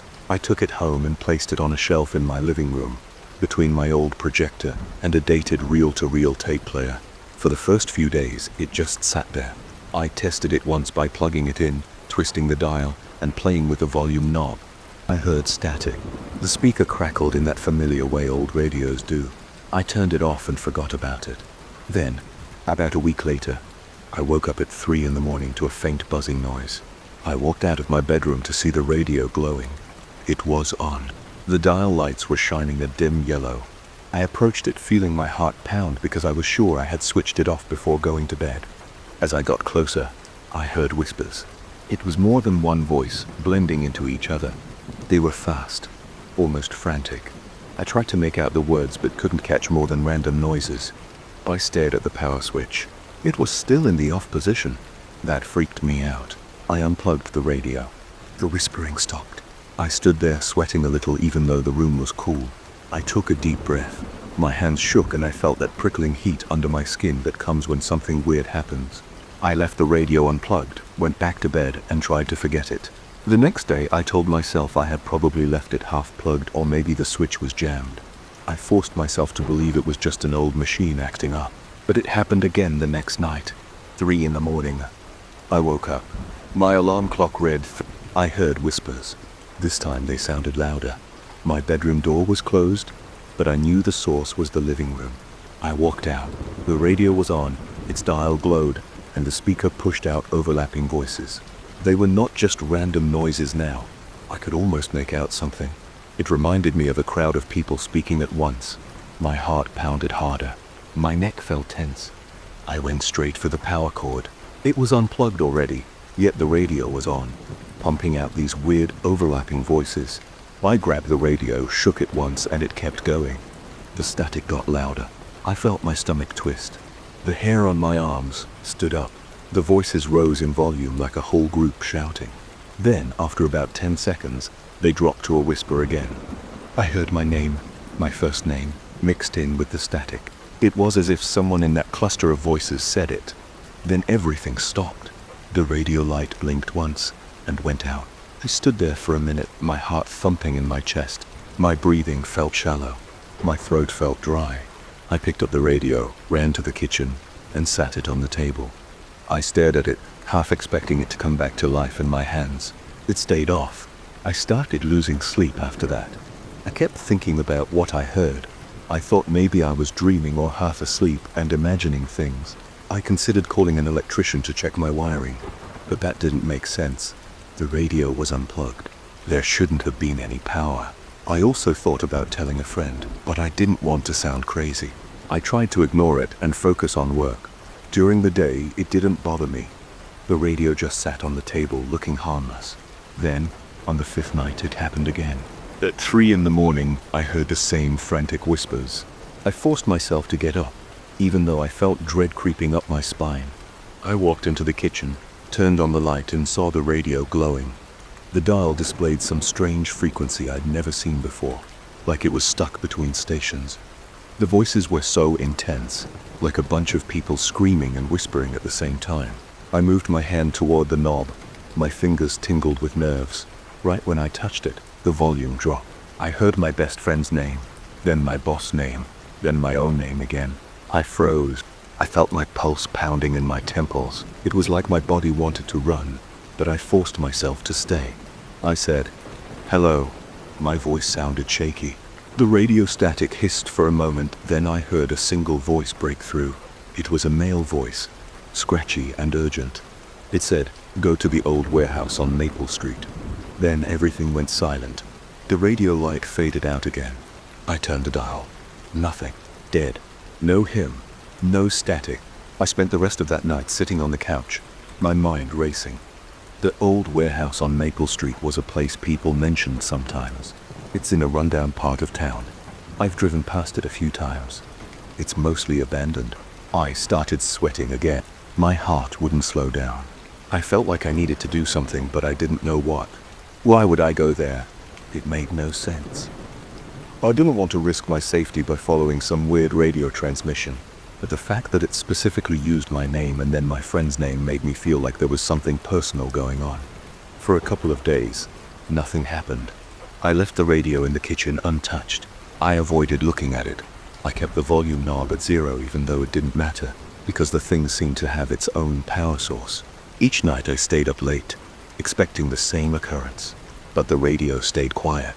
I considered taking it outside and throwing it in the trash, but every time I thought about it, I got that twisting feeling in my gut.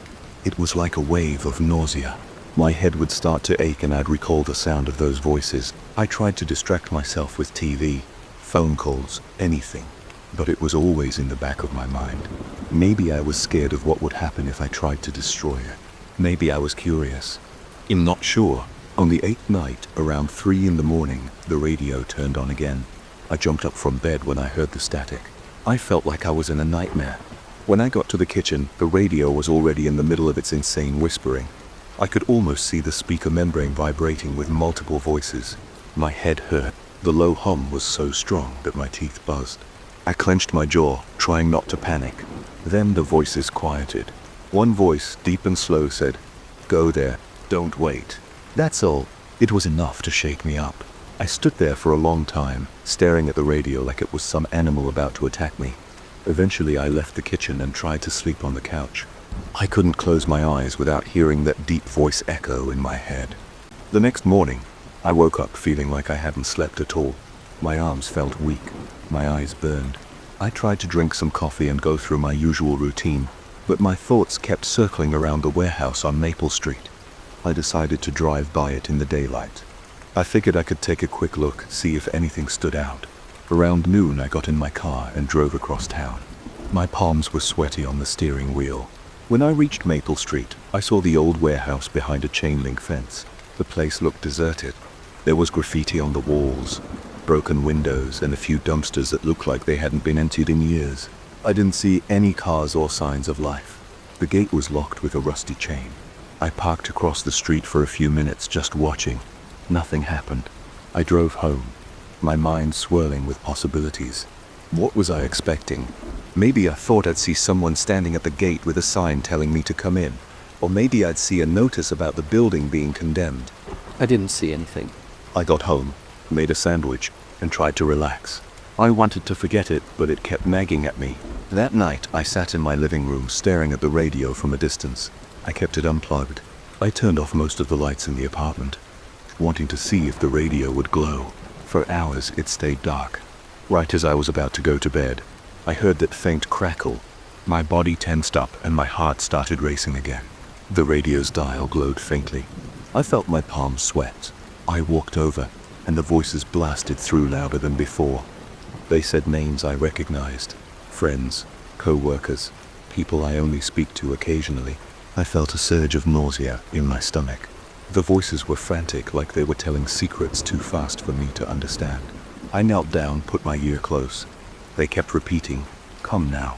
Then there was a burst of static, and the radio went silent again. I didn't sleep that night. I paced around my living room, checking the windows, making sure the doors were locked.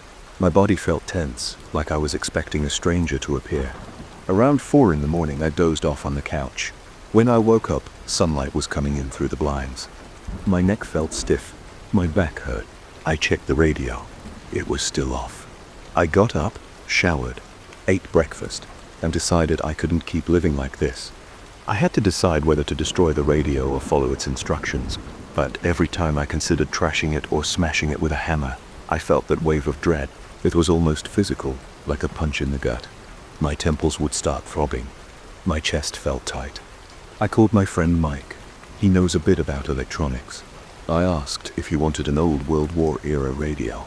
He laughed and asked if it still worked. I said yes. Sort of. I told him it was giving me trouble and that I just wanted it gone. He offered to come by and check it out. I agreed. Maybe if someone else took it, I could move on. Mike showed up that evening. I handed him the radio, but as soon as he held it, the volume knob turned on its own. We both heard a brief whisper. He dropped it on the table and stepped back. He asked what that was, looking confused. I told him everything, even though I felt like I was rambling. He looked uneasy. He said maybe we should open it up, see if there's some hidden device inside. So, we took a screwdriver and tried to remove the back panel. The screws were stuck. One of them was so rusted that the threads came off when we tried to turn it. Mike shrugged and said he needed to bring some better tools next time.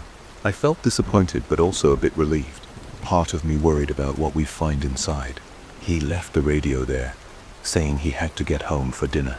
He promised to come back with more tools another day. That night, the radio turned on again at 3 in the morning. I heard my name. I heard the names of people I knew, and then a new voice said, "You have to come." It kept repeating that. The voices got louder until I could almost feel the vibrations on my skin. My ears rang. I covered them with my hands, but I could still hear the noise. Then suddenly it stopped. The radio clicked off. That was it. At this point, I was exhausted. My head throbbed all the time. My eyes had circles under them. I wanted to smash the radio with a hammer, but I felt certain that wouldn't help. I believed that if I tried, the voices would punish me somehow. I know how that sounds, but that's how it felt. My gut was twisted up in knots. I decided I needed to see what would happen if I followed the instructions. Maybe I'd find a clue or something that would let me get rid of this nightmare for good. The next night, I prepared myself. I put on a jacket, sturdy shoes, and stuffed a flashlight in my pocket. At around 2:30 in the morning, I grabbed my keys and headed to my car. My hands were trembling on the steering wheel. My chest felt tight. I drove through the empty streets toward Maple Street, passing closed shops and dark houses. My headlights cut through the darkness, but I kept checking my rearview mirror, half expecting someone or something to appear behind me. When I got to the warehouse, it was quiet. The moon was out, giving off a dim light. The chain link fence and rusty lock were still there. I parked across the street and listened. Nothing. I got out of the car, feeling the cool air on my face. It smelled like concrete and stale water from the puddles near the curb. I walked up to the fence. My heart was pounding so hard I could hear it in my ears. I tugged on the chain and it rattled loudly. I felt that wave of dread again, like I was doing something I shouldn't. But I reminded myself that staying away wasn't working either. I scanned the fence and saw a loose part near the corner. The chain links were bent. I pushed them aside and managed to squeeze through. My jacket got snagged and I pulled on it until it tore slightly. My breath came out in short bursts. Inside, I turned on my flashlight. The warehouse looked even more run down up close. The windows were all smashed and the paint was peeling. I saw a side door that looked partially open. I stepped over broken glass and trash. My shoes crunched on gravel. I felt exposed. No voices, no sign of anyone. I reached the side door, put my hand on it, and pushed it open. It creaked loudly. Inside, there was a large open area. My flashlight showed me scattered debris, old crates, and some rusted metal beams. The floor looked wet in places.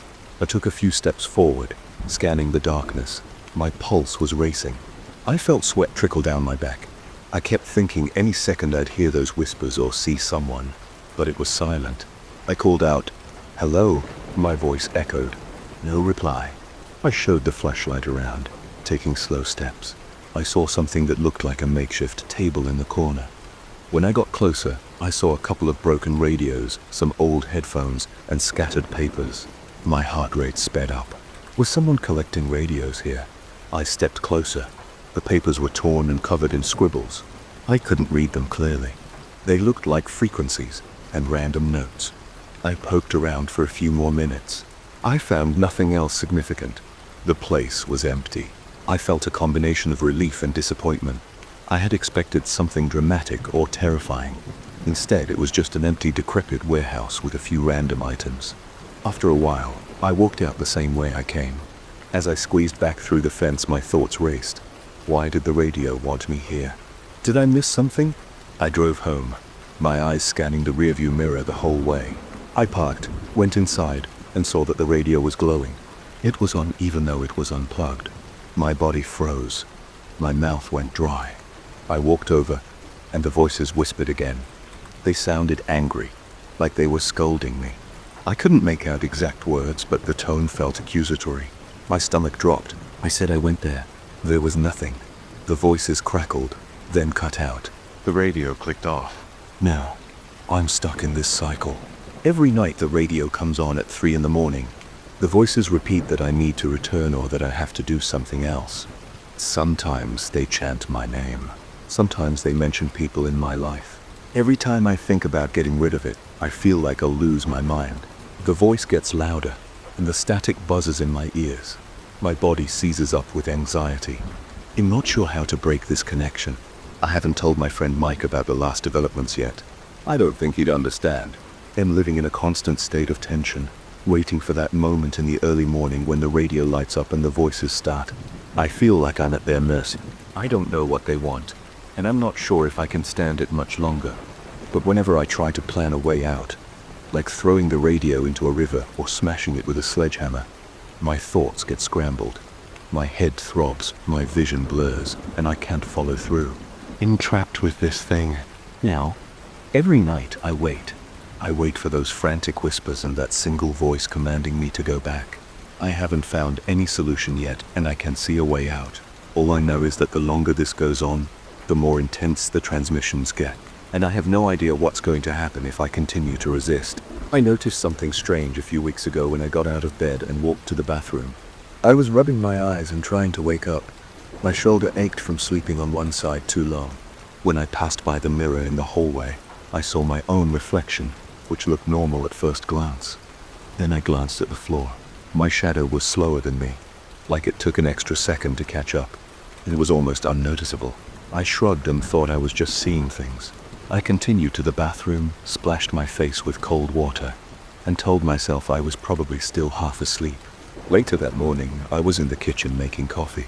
I saw my shadow on the wall to my right. The sun was coming through the window, so it made sense. I lifted my arm to scratch my head. My shadow lifted its arm just a tiny bit after I did, maybe a fraction of a second, but my heart skipped a beat. I stood still, stared at the wall, and lifted my other hand. Same thing. It moved slightly behind me like a delayed broadcast. I exhaled and tried to calm down. I decided I should ignore it for now, maybe do some stretches or something. I told myself my eyes were playing tricks under the morning light. I had just started a new project at work and I was feeling tired. I convinced myself it was stress or exhaustion, but it kept happening. Over the next few days I saw it every time I was near a well-lit wall or a bright window. My shadow kept lagging behind, just enough to make me feel uneasy. One night, after a long day, I was in the living room watching some show on TV. I turned my head when I heard a weird crack outside. Maybe some animal was near my trash bins. When I turned back, I saw my shadow on the floor. It was creeping to the side in a slow, almost casual movement while I was sitting still. That was the first time I realized it was more than a delay. It was like it was independent, moving on its own. My mouth felt dry. I switched on another lamp to see if maybe multiple light sources were confusing me. The second lamp just made the shadow's edges sharper, but I could see the shape of my own head and shoulders leaning a bit to one side even though I wasn't leaning at all. I turned off the TV and went straight to the kitchen to grab some water. My hands were shaking. I gulped down a glass, then another. I tried to gather my thoughts. I stepped carefully back into the living room, but by then my shadow was aligned with my body again, just like normal. I stood in front of the floor lamp, waving my arms around.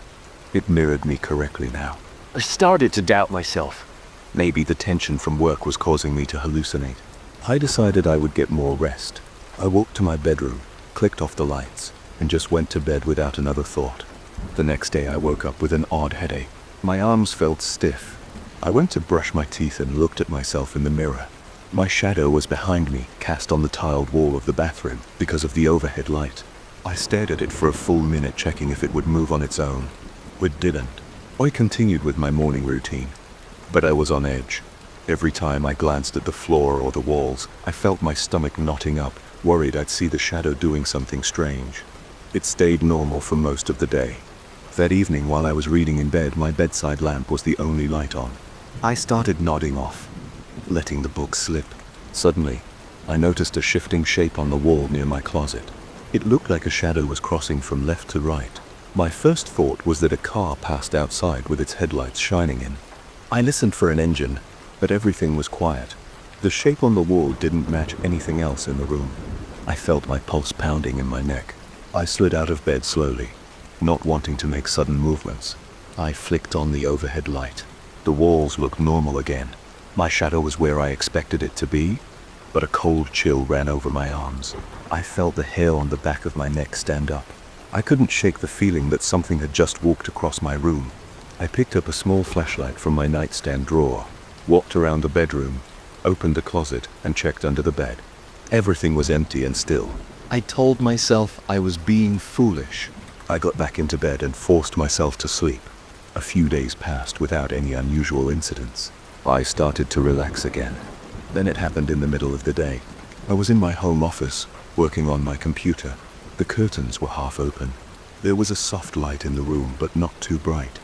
I got up to stretch my back. As I turned to reach for a mug on the shelf, my shadow remained facing the computer chair for a second longer.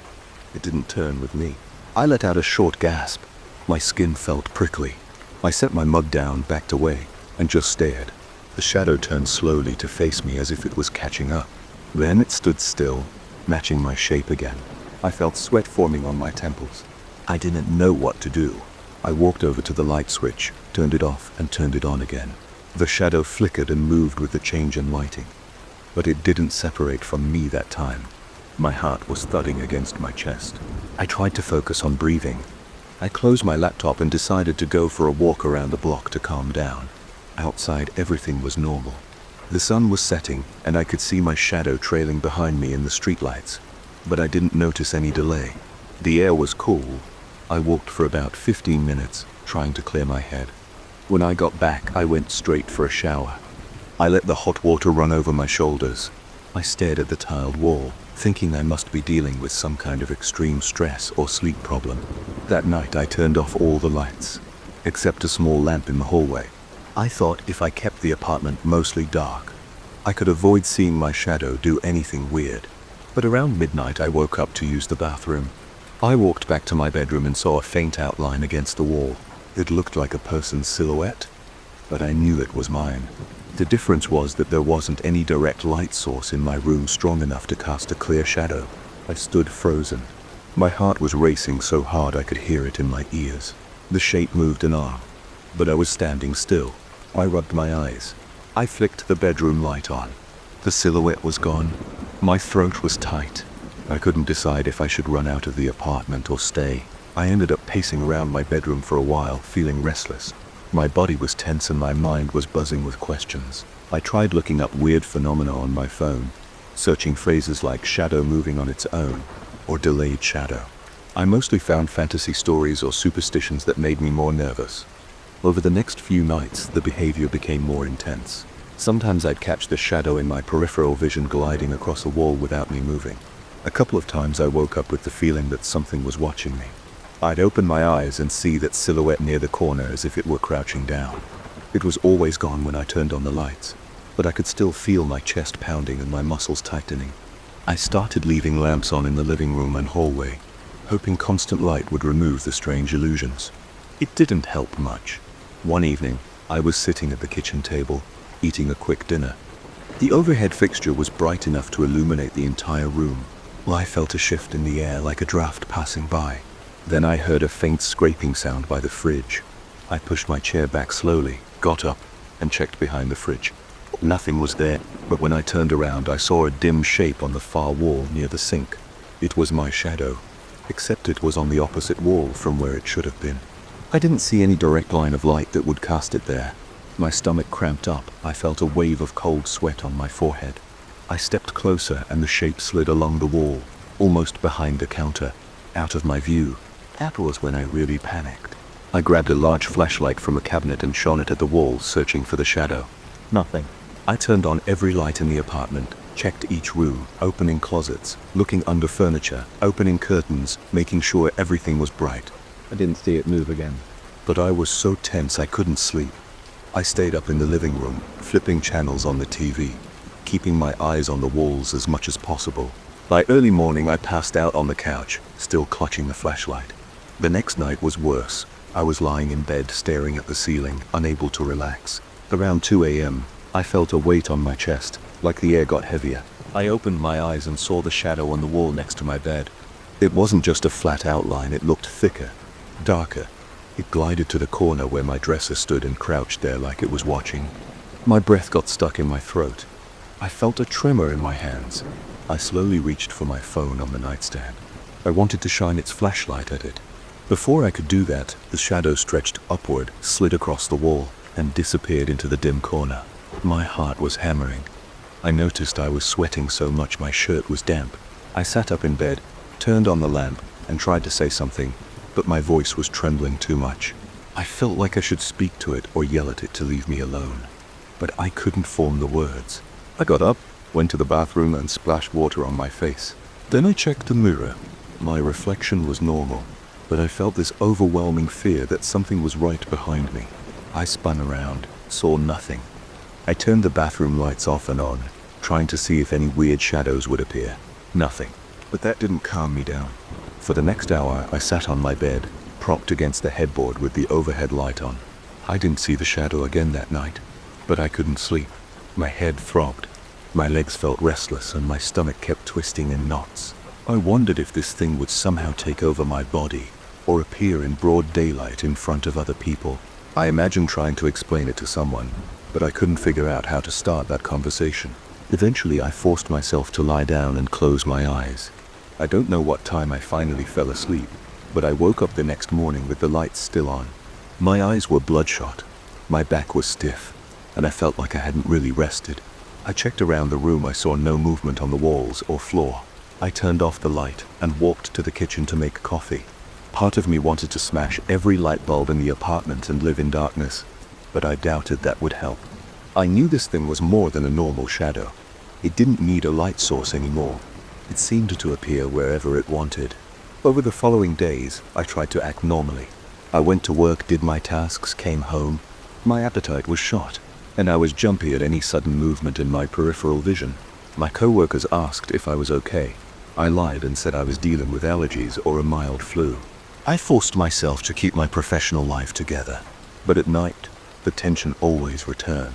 I come home, lock the door, turn on the lights, and sit there listening for any weird noises.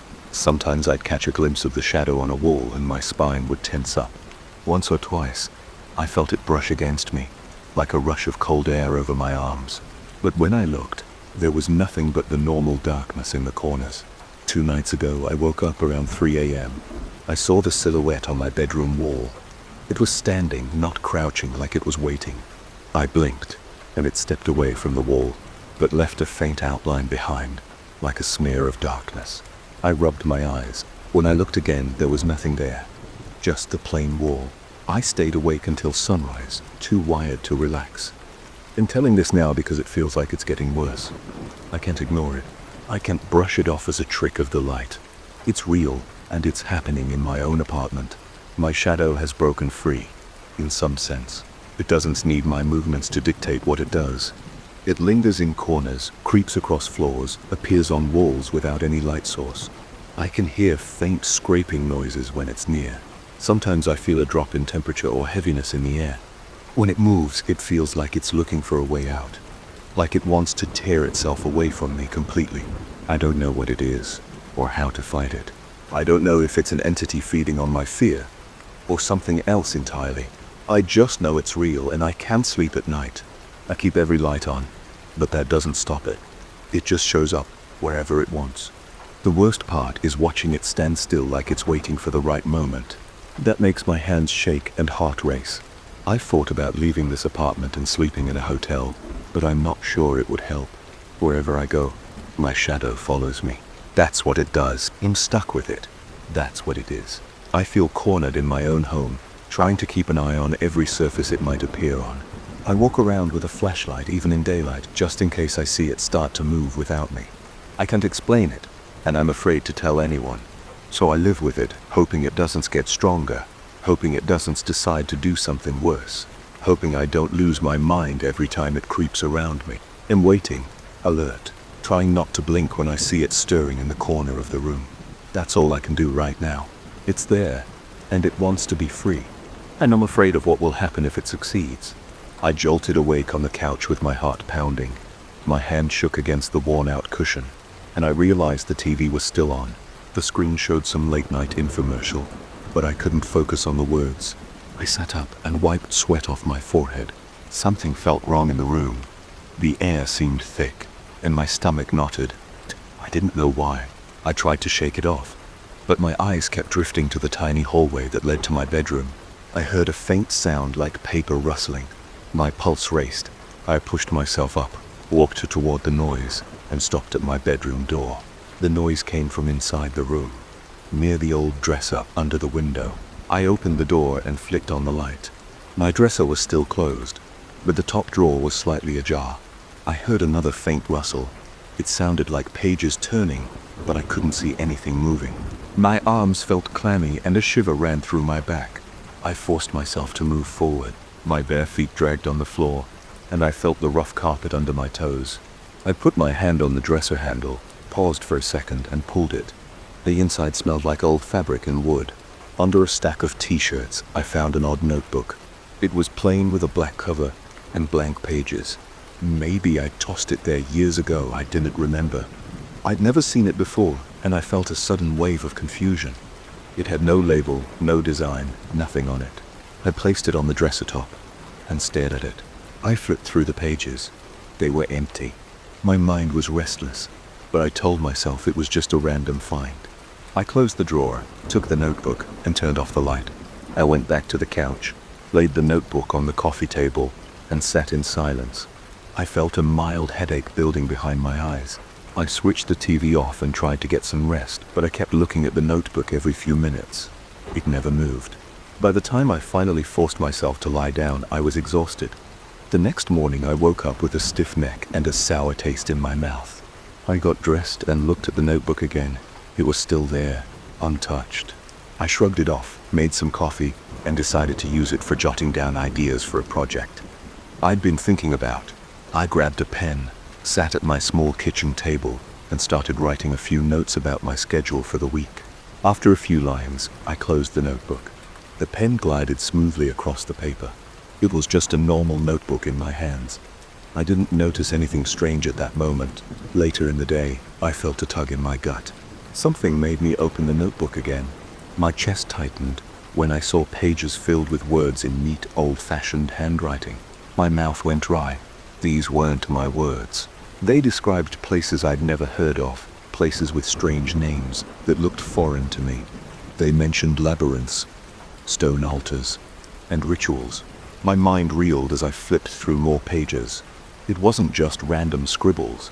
My hands trembled when I realized one page included details about me.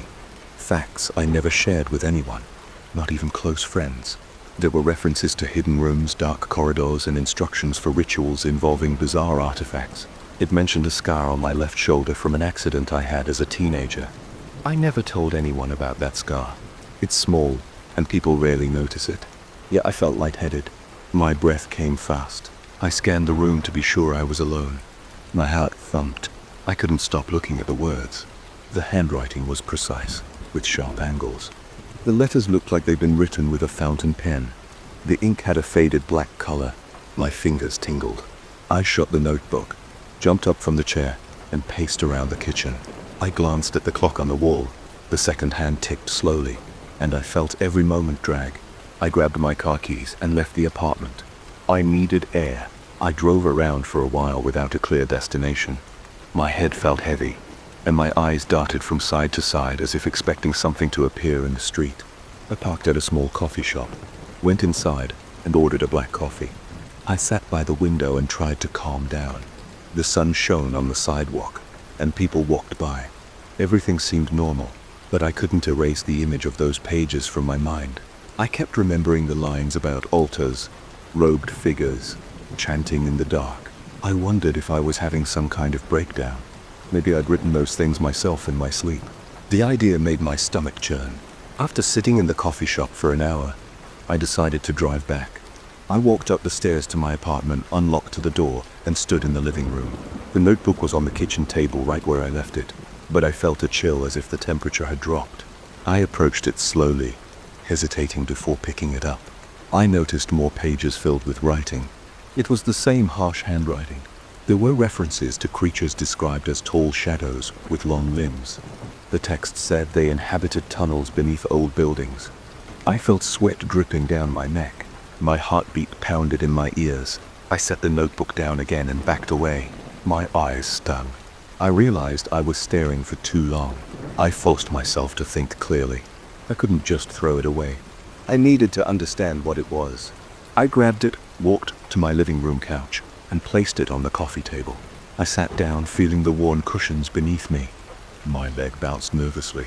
I reached for my phone and searched online for any clue about notebooks that fill themselves with text. I found nothing but fictional stories and random conspiracy theories. My face felt hot. I stood up and walked to the window, looking down at the street. A few cars passed by, and a man walked his dog. Everything looked normal out there. My apartment felt like a trap. I spent the rest of the evening pacing around, glancing at the notebook every few minutes. I wasn't sure if I should keep reading it. How did it know about that scar? My mind wandered to the references it made about me. What else did it know? Around midnight, I felt too tired to stay awake. I placed the notebook inside the dresser again, closed the drawer, and crawled into bed. My mind was spinning. but my body was exhausted. After a while, I drifted off. A few hours later, I jerked awake to the sound of pages turning. My blood felt cold. I could hear it clearly, as if someone was flipping through the notebook. I sat up in bed, my hands shaking, my heart hammered. I reached for the lamp. The warm glow filled the room, and I looked at the dresser. The drawer was slightly open again. I stared at it, trying to steady my breath. My mouth felt dry, and my arms felt weak. I stood up and walked toward the dresser. The floor creaked under my feet. I pulled the drawer open. The notebook lay there, its pages rustling on their own. I didn't see any wind or draft. My knees felt like they would give out. I grabbed the notebook. It immediately stopped rustling. My ears rang from the silence that followed. I ran out of the room with the notebook and dropped it on the coffee table. I paced around the living room, rubbing the back of my neck.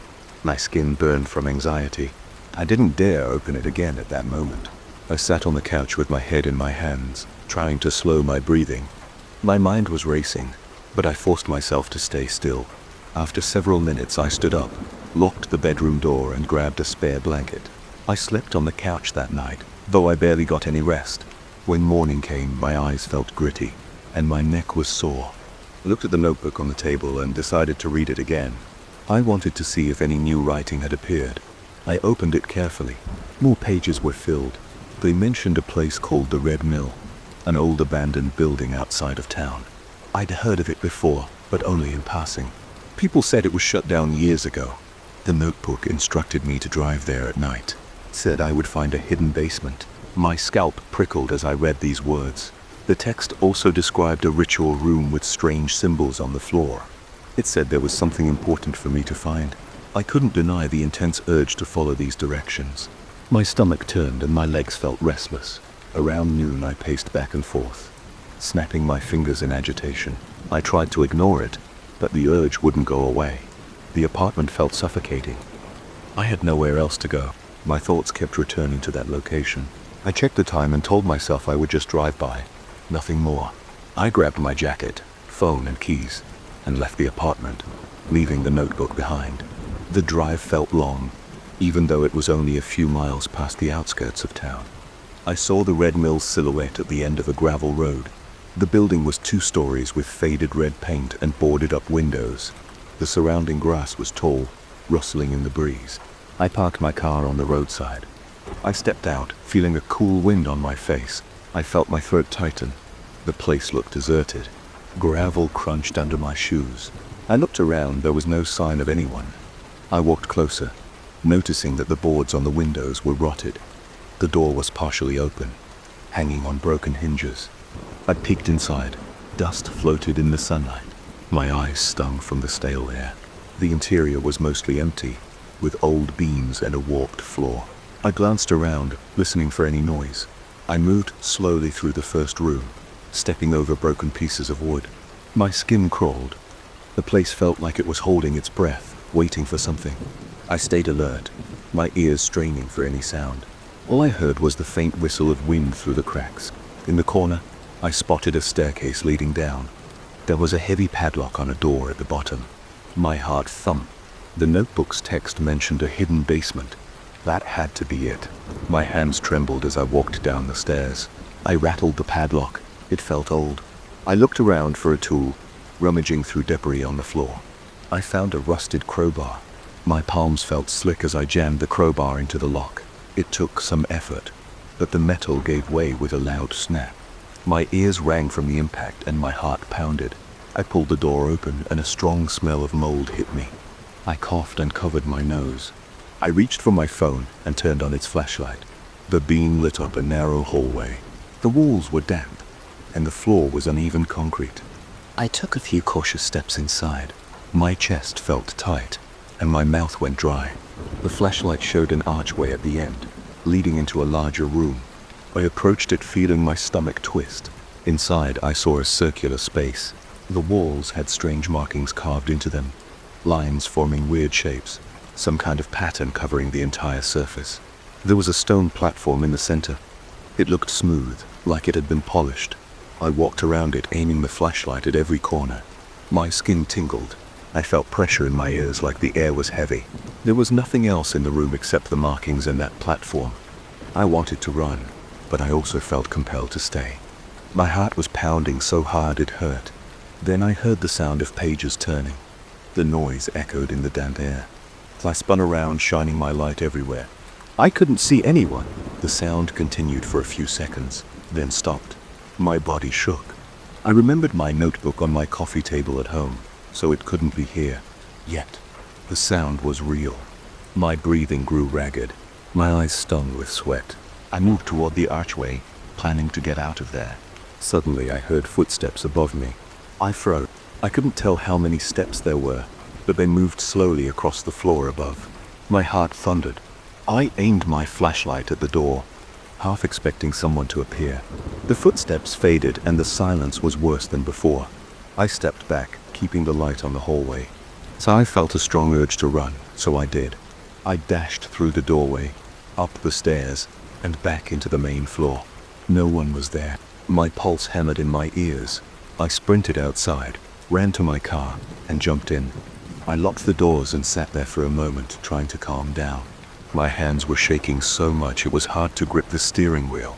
I finally started the engine and pulled away from the red mill, my thoughts racing. I felt like I was leaving something unfinished. The notebook's instructions said I would find something important, but I didn't see anything like that. Maybe I missed it, or maybe I wasn't supposed to find it yet. My stomach churned as I drove back to my apartment. The sun was setting, casting a dim orange light on the horizon. My phone buzzed with a message from a friend asking if I wanted to hang out, but I ignored it. My mind was too overwhelmed. Back at my place, I stood in front of the door for a moment, hesitating. I unlocked it and walked in. The notebook wasn't on the coffee table anymore. I felt my chest tighten. I searched the living room, the kitchen, every corner. It was nowhere to be found. My scalp tingled. I walked into my bedroom, flicked on the light, and saw the drawer open. The notebook sat there, its cover angled toward me, as if waiting. I stared at it. I didn't want to go near it. My breath came in shallow bursts, and my forehead felt clammy. I swallowed hard, took a few steps forward, and picked it up. The cover felt cold. The pages fell open to a new entry. It said that I had made progress and that I was ready for the next step. It mentioned more places, more rituals, and more instructions. My vision blurred, and my throat felt tight. I closed the notebook and set it down. I didn't know what to do next. I stood there, my pulse racing, aware of how quiet it was. My ears buzzed. Now, every night before I sleep, I hear the pages turning on their own. I lie on the couch with the bedroom door shut, but I still hear them. I wake up to new entries, each one more detailed than the last. They describe impossible things, things I can't explain. They talk about old tunnels, deserted buildings, hidden artifacts, and steps I need to take to uncover some unknown goal. They talk about me, about my fears and my secrets. I keep telling myself I'm imagining all of this, but I can't deny that every new line in that notebook is real, and I feel compelled to follow those instructions, even though my body shakes with fear every time I think about it. I don't know where this is headed. I only know that I'm locked into something I can't walk away from. The more I resist, the stronger the pull becomes. I hear the pages at night and I see them in the morning. Each day, there's a new piece of the puzzle. Each day, I step further into a place I never wanted to enter. I still remember the rush I felt when I first saw that old black and white photograph at the collector's auction, and I'm not sure how much control I have left. It was tucked in a simple wooden frame, resting on a small display table near the back of the room. The image showed a large house with tall windows and a wraparound porch. The grass around the property looked neatly trimmed, but the picture didn't have much detail. It was gloomy and a little blurry. Something about it grabbed my attention right away. I didn't question that feeling. I just raised my hand and placed the winning bid. I walked out of that auction with the photo under my arm, convinced I had found a real treasure. Now I wish I had kept walking. I hung the photograph on the wall in my living room. 3 days after the auction, I had a dedicated spot near the corner window. The frame was old, but it had a small latch on the back that let me hang it from a sturdy nail. I stepped back and admired it. At the time, I thought the house in the image was just a random mansion from decades ago. I even wondered if it still existed somewhere. But the first thing I noticed right after I got it on the wall was that the picture felt a little étalé. The windows were dark like hollow eyes. The front doors were shut tight, and the porch looked abandoned. There was no life in it as far as I could see. On the first night, I didn't notice anything strange. I had a long day at work, so I barely glanced at it before going to bed. The next morning I walked into the living room with my coffee. I looked at the photo and paused. It felt different. I stepped closer. I noticed a faint glow behind one of the windows on the upper floor. I could have sworn it hadn't been there before. It looked like a soft light, like someone had turned on a lamp inside the house. I stood there for a good minute, rubbing my eyes. I told myself that maybe I just hadn't paid enough attention when I first put it up. That was my excuse. I finished my coffee and left for the office. The following night, I got home late. The house was quiet. I dropped my bag on the couch and checked the photograph again. Now, 2 of the windows on the top floor seemed illuminated, and the lower windows looked like they had more detail. I saw faint lines inside them, almost like furniture or silhouettes. My arms felt prickly. My chest got tight. My mind told me it was impossible for a photo to change. I tried to breathe slowly. I stared at the print, trying to see if maybe the reflection from my lamp in the living room was causing some optical illusion. I turned off the lamp. The glow in the photo was still there. I stood there in the dark, my eyes fixed on that black and white scene. There was no smudge or paint. I couldn't explain it. I ran my hand over the glass, checking for something on the surface, but it was perfectly smooth. This was just the same photograph, but with new details. It didn't make sense. After that, I couldn't stop thinking about it. During the day, I would be at my job, focusing on emails and phone calls. But a part of me kept replaying the images in my head. Each night, I rushed home to see if anything else had changed. It always had. Sometimes the porch looked clearer, like the boards had fresh paint. Another time, I could see what appeared to be an open door on the side of the house leading into darkness. Another day, I noticed shapes that looked like people standing in the grass. They weren't clear. They were more like shadows, but I could see faint outlines of arms, torsos, legs. The longer I stared at them, the more real they seemed. My throat would go dry, and my stomach felt hollow. I tried to distract myself with music, TV, or calling friends, but nothing worked. My eyes would drift back to that photograph. One evening, I invited a friend over for dinner. I didn't mention the photo to him right away. I wanted to see if he noticed anything. After we ate, we sat in the living room. He was talking about his job, and I was only half listening. I watched him glance at the wall. He stopped talking mid-sentence and squinted. He got up and walked over to the frame. He leaned in, studying it. He asked me where I got the weird picture. I just nodded, waiting for him to say more. He seemed puzzled by the shapes in the windows. He asked if it was some kind of art project that changed under different lighting. I could see the confusion on his face. I felt relieved that someone else saw it too. I wasn't alone in this. But that relief only lasted a second, because now I knew it wasn't just my imagination. I told him the whole story, starting from the auction. He listened without interrupting, but I could tell he was uneasy. He suggested I try taking the photo down and locking it away in a closet. I nodded. I grabbed it off the wall and placed it face down on the coffee table. Then we tried to watch a movie. The entire time I couldn't focus on anything except the photo that was sitting just a few feet away. By the end of the night, my friend left, and I put the photograph inside a box in my storage room. I felt tension in my shoulders, but at least it was out of sight. I tried to sleep, hoping that would solve everything. The next morning I woke up early. I felt compelled to check on it. I told myself it was just curiosity. I walked to the storage room and opened the box. The photograph was still there. I lifted it, turned it around. The house was the same, but the shadows on the lawn looked bigger, as if they had moved closer to the foreground. I felt my hands shaking, so I put it back in the box. I slammed the door and left for work. All day I felt an uncomfortable itch at the back of my mind. I couldn't stay away from it. When I came home, I opened the storage room again and pulled out the photograph. I placed it on the coffee table and stared. The shadows were now on the porch. I leaned in, my heart pounding. My pulse throbbed in my neck. I thought I could see the faint shape of a head, maybe a shoulder. It was so dark that I wasn't sure, but I got the strong impression there were people in that photo. I wanted to throw it away, but something stopped me.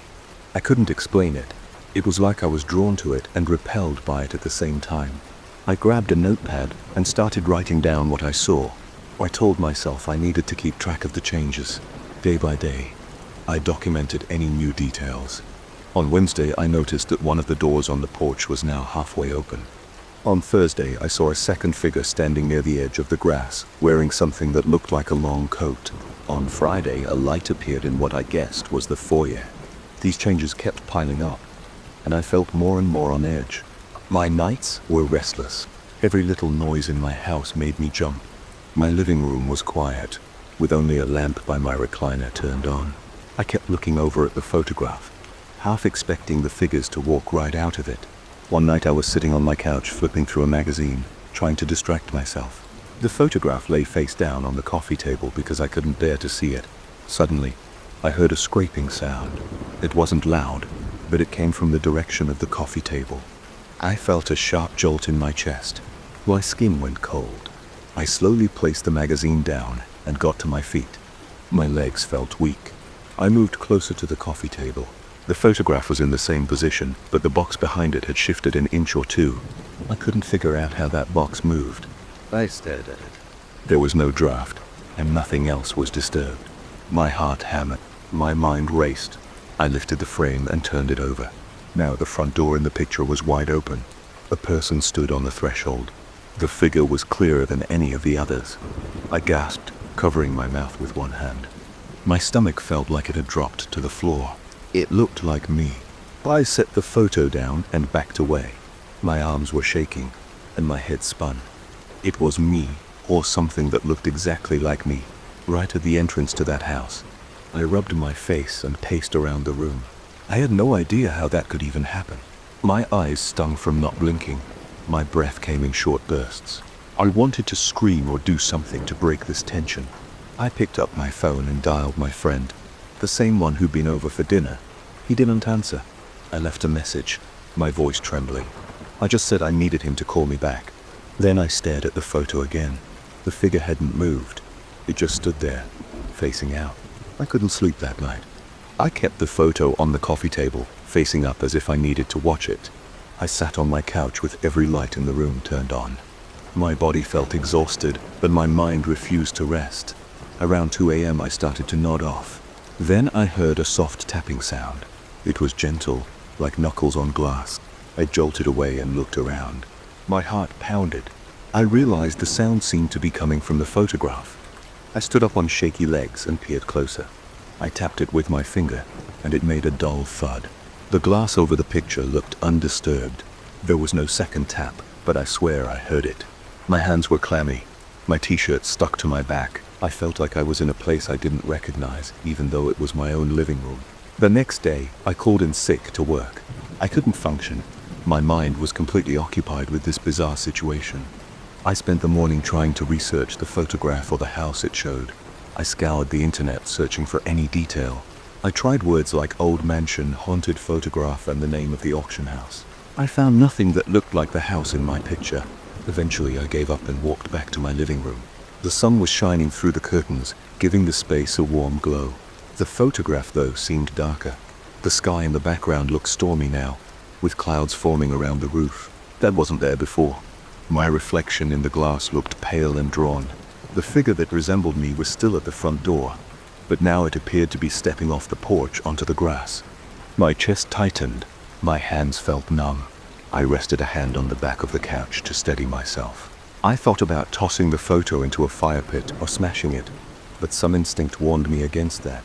I couldn't explain why. It felt like if I destroyed it, I'd be inviting something worse. The changes were slow, almost subtle. But every day, the tension in me grew stronger. I found myself checking the photograph every hour, as if I needed to track the progress of that figure. I walked around my house, looking behind doors, checking windows, half expecting to see my doppelganger outside. By late afternoon, I noticed the figure in the photo was now in the yard. I could see my face more clearly.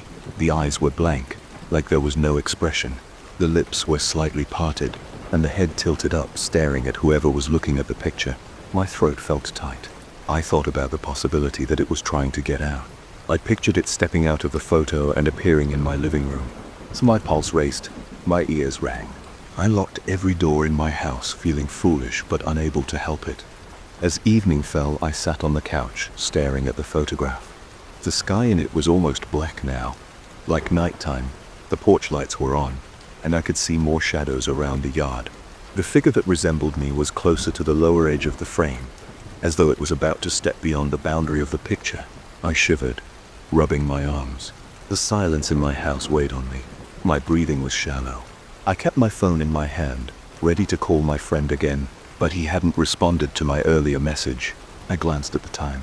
It was past 9. I forced myself to eat something just to keep my energy up, but I barely tasted the food. I felt a strong urge to put the photograph away again, but I also felt compelled to watch it. Each time I looked at it, my heart pounded. Each time I looked away, my mind raced with thoughts of what might be happening in it. I paced the room for hours. Eventually, close to midnight, I turned off the main lights and left only a small lamp on. I sat near the coffee table, the photograph just a foot away from me. The air felt heavy. My shoulders were tense. My eyes kept shifting between the photo and my surroundings. I noticed every creak in the house, every shift of the wood floor. At around 1 in the morning, I realized the figure's foot was halfway out of the bottom edge of the frame. I couldn't breathe for a moment. I leaned forward, my heart racing. I felt sweat trickle down my temple. My hands shook. I reached out and touched the glass, pressing my fingertips against it.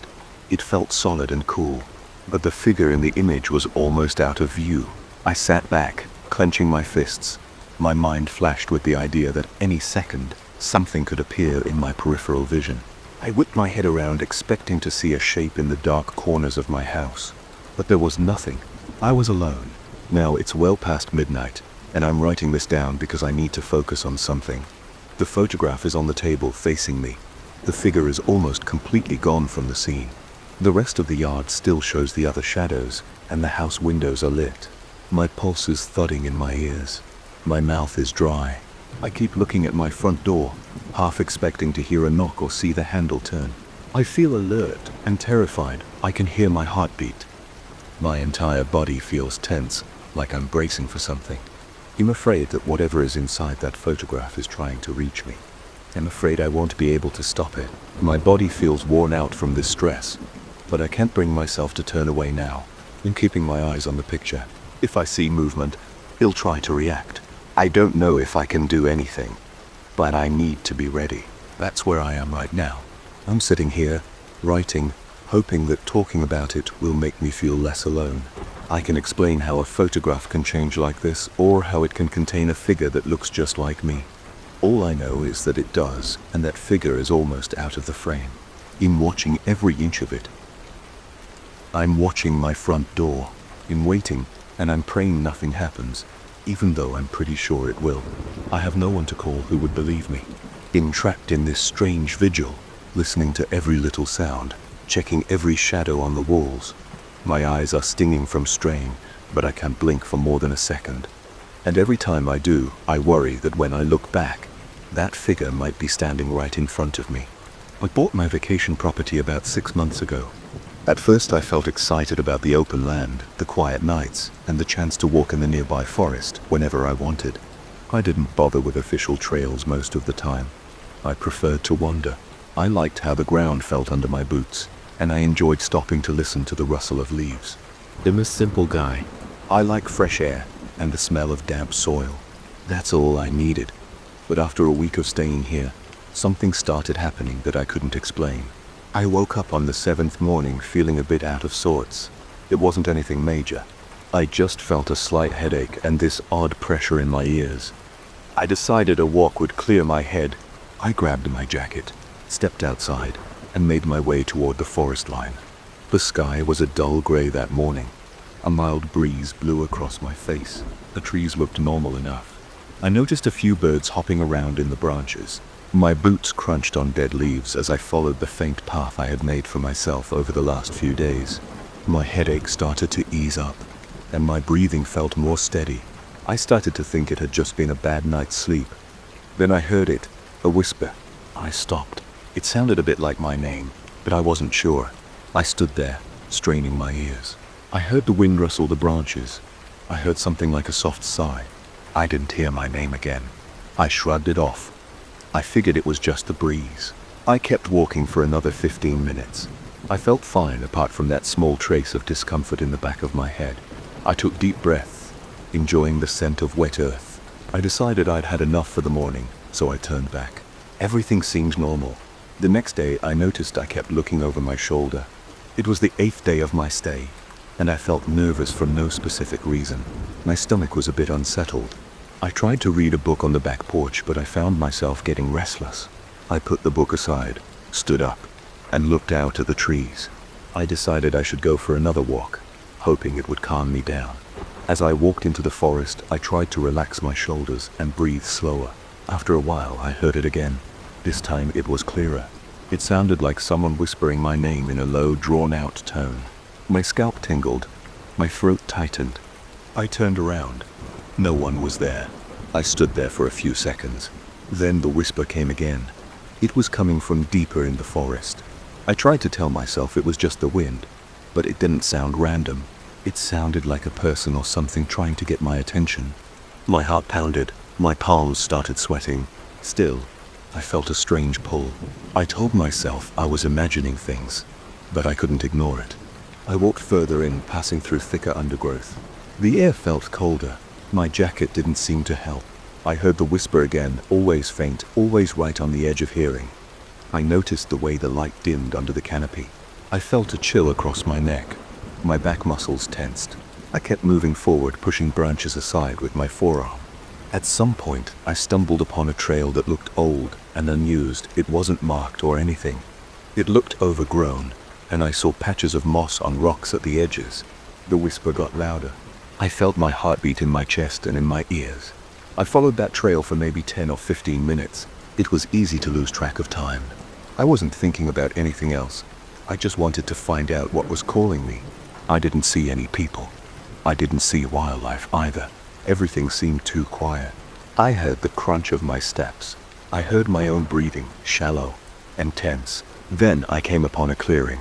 At its center, I saw a circle of stones about 2 feet high, all arranged in a perfect ring.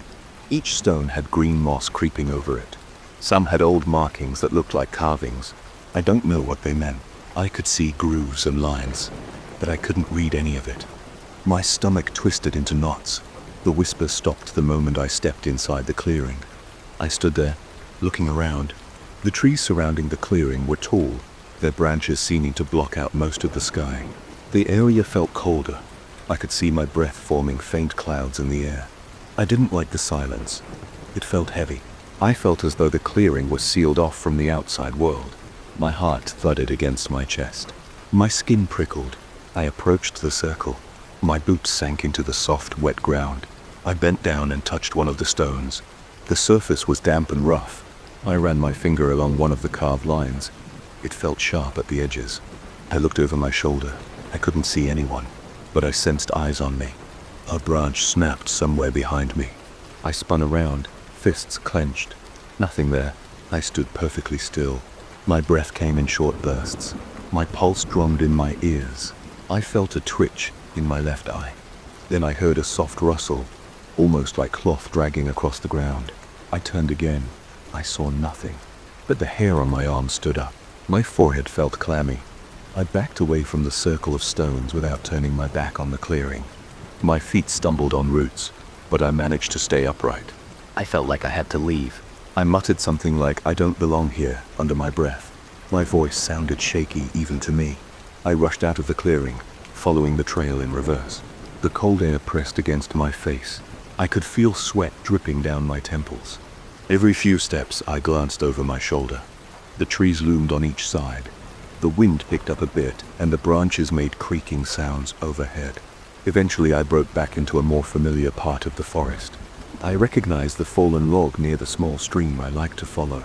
I kept going until I reached the backyard of my property. When I stepped onto my porch, I let out a long breath. My shoulders relaxed for the first time in an hour. My chest still hurt from the tension. That night, I had trouble sleeping. Each time I closed my eyes, I pictured the circle of stones and those strange carvings. I remembered the heavy quiet of that spot. I tossed and turned. My mouth felt dry. I heard night insects outside, but their sounds kept making me jump. I even turned on a small lamp in the living room and dozed off on the couch, hoping to get some rest. Around 3 in the morning, I woke up covered in sweat, with my heart pounding. I thought I heard my name again, whispered from the darkness. I stared at the corners of the room for a minute until I realized I was alone. I forced myself to go back to bed, but my sleep remained restless. Over the next few days, I tried to ignore what had happened. I spent time fixing small things around the house, like a loose cabinet door and a squeaky floorboard. I mowed the small patch of grass in the front yard. I tried to keep my mind occupied, but I never felt comfortable. Every time I looked at the line of trees behind the house, I felt a pit in my stomach. It felt like someone or something was calling me again, even if I couldn't hear it directly. My nerves were always on edge. My appetite dropped. I caught myself losing track of time, just staring out the window. On the 10th day, I decided I couldn't let this fear get to me. I put on sturdy boots, grabbed a flashlight even though it was midday, and headed into the forest. I stayed on the regular path at first. The ground was firm and the air smelled like pine needles. I heard a few birds chirping. I felt a little calmer. But once I moved deeper, the air grew colder again. I saw the faint trail that led to the stone circle. I hesitated. A dull ache started in my chest. I told myself I'd only check it out during the day just to see if there was some logical explanation for those stones. Maybe they were just old boundary markers or some local landmark. My rational mind wanted to find a reasonable answer. When I arrived at the clearing, I saw the circle again, exactly as before. The moss looked thicker than I remembered. The carvings looked the same. The place was silent. I walked around the perimeter. My boots made soft crunches on the ground. I noticed a few small stones scattered around, half buried. I picked one up. It was smooth, with a strange groove. I set it down. Then I felt like I was being watched again. I turned quickly. My heart thudded. No one stood there, but I sensed a presence. My throat felt dry. My hands trembled slightly. I took a step back. I spoke out loud. "Hello?" My voice sounded weak. I heard nothing. My ears rang. The tension in my neck felt painful. I took a few more steps around the stones. I noticed a faint odor, like damp leaves mixed with something metallic. I felt my stomach churn. I clicked on my flashlight even though there was plenty of daytime light. I pointed the beam at the carvings, trying to see them better. They looked like spirals in crisscrossed lines. Nothing that I recognized. As I moved the flashlight, a shadow flickered in the corner of my eye. I snapped my head to the side, but saw nothing but tree trunks. A surge of fear tightened my chest. I switched off the flashlight and stood there, listening to my own breathing. After a few minutes, I couldn't take it anymore. I left the clearing. I kept a brisk pace, almost jogging along the path. My legs felt shaky. My lungs burned. My mind raced.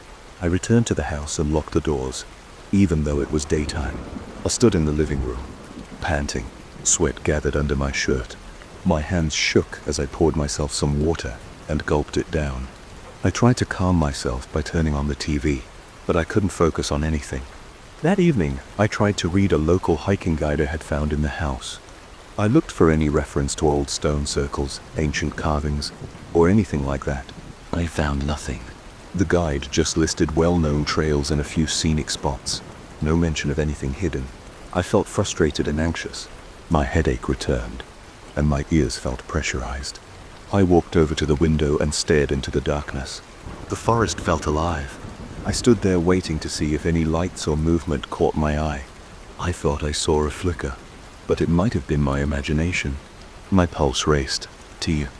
I stepped back from the window. The next morning, I forced myself to eat some breakfast, eggs and toast. I was tired of feeling so on edge. I decided to go for a final walk, just to see if things had changed. I needed to prove to myself that this was just in my head. Around noon, I headed out again, sticking to the more open parts of the forest. I tried to focus on the feel of the bark when I touched a tree and listened to actual birds and the real sound of the wind, telling myself there was nothing else there. Still, every time I walked, I sensed something off behind me. When I turned, I saw only trunks, branches, and patches of light on the ground, but I felt a chill race down my spine. My arms and legs felt tense. My stomach flipped. I didn't hear the whisper that time, but I felt a presence. It was like having eyes on the back of my head. My breathing grew shallow, My legs felt stiff. I hurried back home.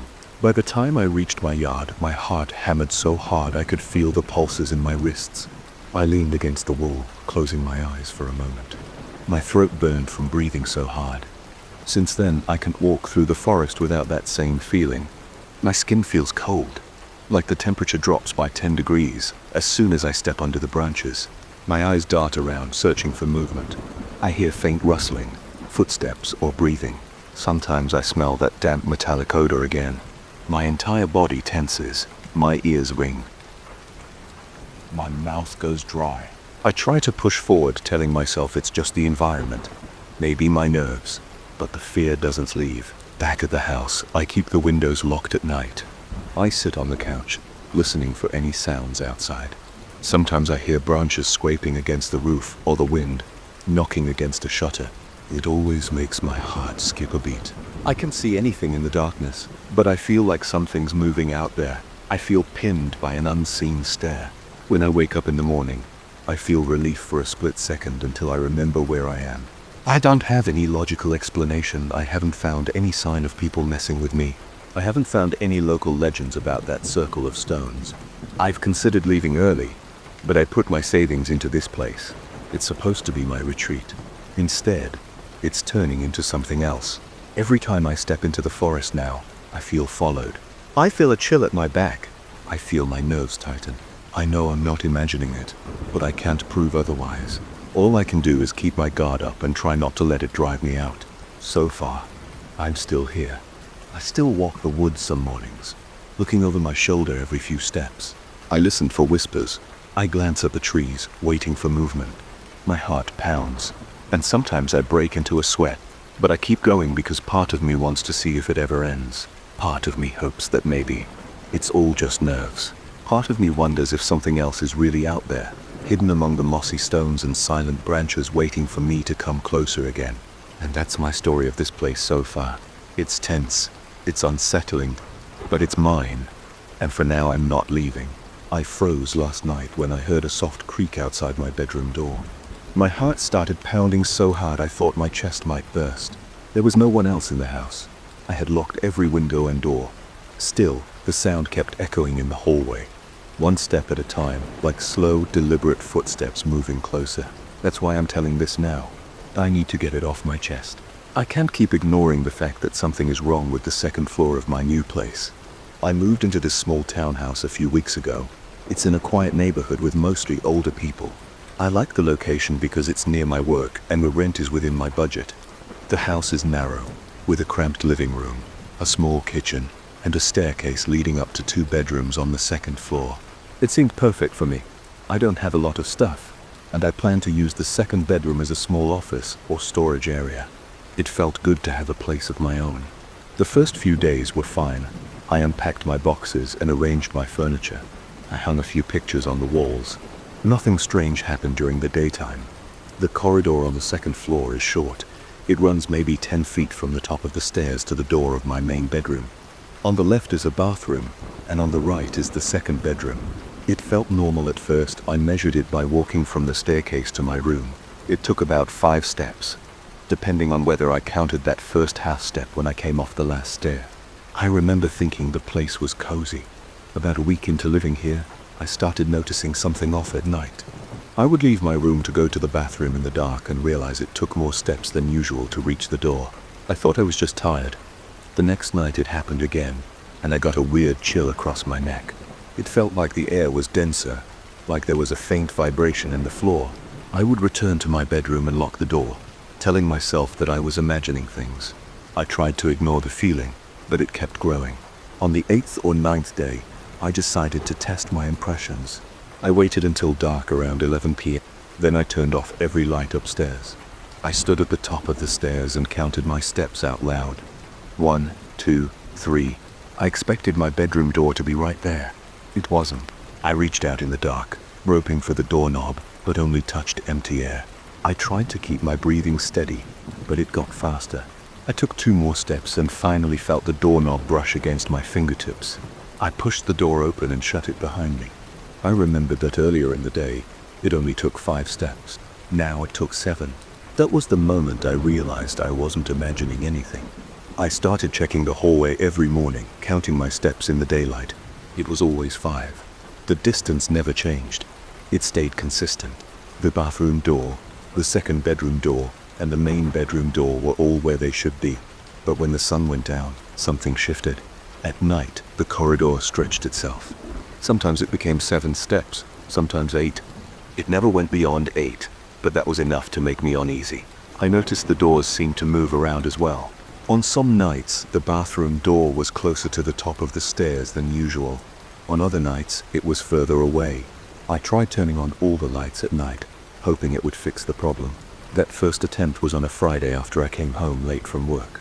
I switched on the overhead light in the hallway, and the lamps in both bedrooms. Everything looked normal under the bright bulbs. I counted 5 steps to my room, same as during the day. I actually laughed a little, thinking I had just been scaring myself in the dark. I turned off the lights in the other bedroom and the hallway and stepped out for a test. The moment the lights went out, I felt that thick air again. I couldn't see, but I sensed the corridor expanding in front of me. My mouth got dry, and my stomach churned. I reached forward, hoping to touch the wall. My fingertips brushed the wallpaper, but something felt off about the texture. It was still the same floral pattern, but it seemed warmer than normal. I pulled my hand away and walked forward. This time, it took 6 steps to reach my door. I rushed inside and locked it. The next few nights, I tried to ignore the problem. I stayed in my bedroom after dark, only venturing out when I absolutely had to. If I needed to use the bathroom, I turned on all the lights before stepping into the hallway. Usually that helped me get there in 5 steps. But once I turned the lights off, I could feel the corridor shift again. I told myself it was stress or some trick of my imagination, but that explanation stopped making sense when I heard the footsteps behind me. It started about 3 days ago. I was halfway to my bedroom door, counting my steps in a quiet whisper, when the floor behind me creaked. My heart thumped. I turned around, flipping on my phone's flashlight, but I saw nothing. The hallway was empty. There was only the closed door of the second bedroom and the staircase behind it. So I heard a second creak closer this time. I spun around again, aiming my light in every direction. Still nothing, but the air felt charged. My arms got goosebumps. I heard my own breathing going fast.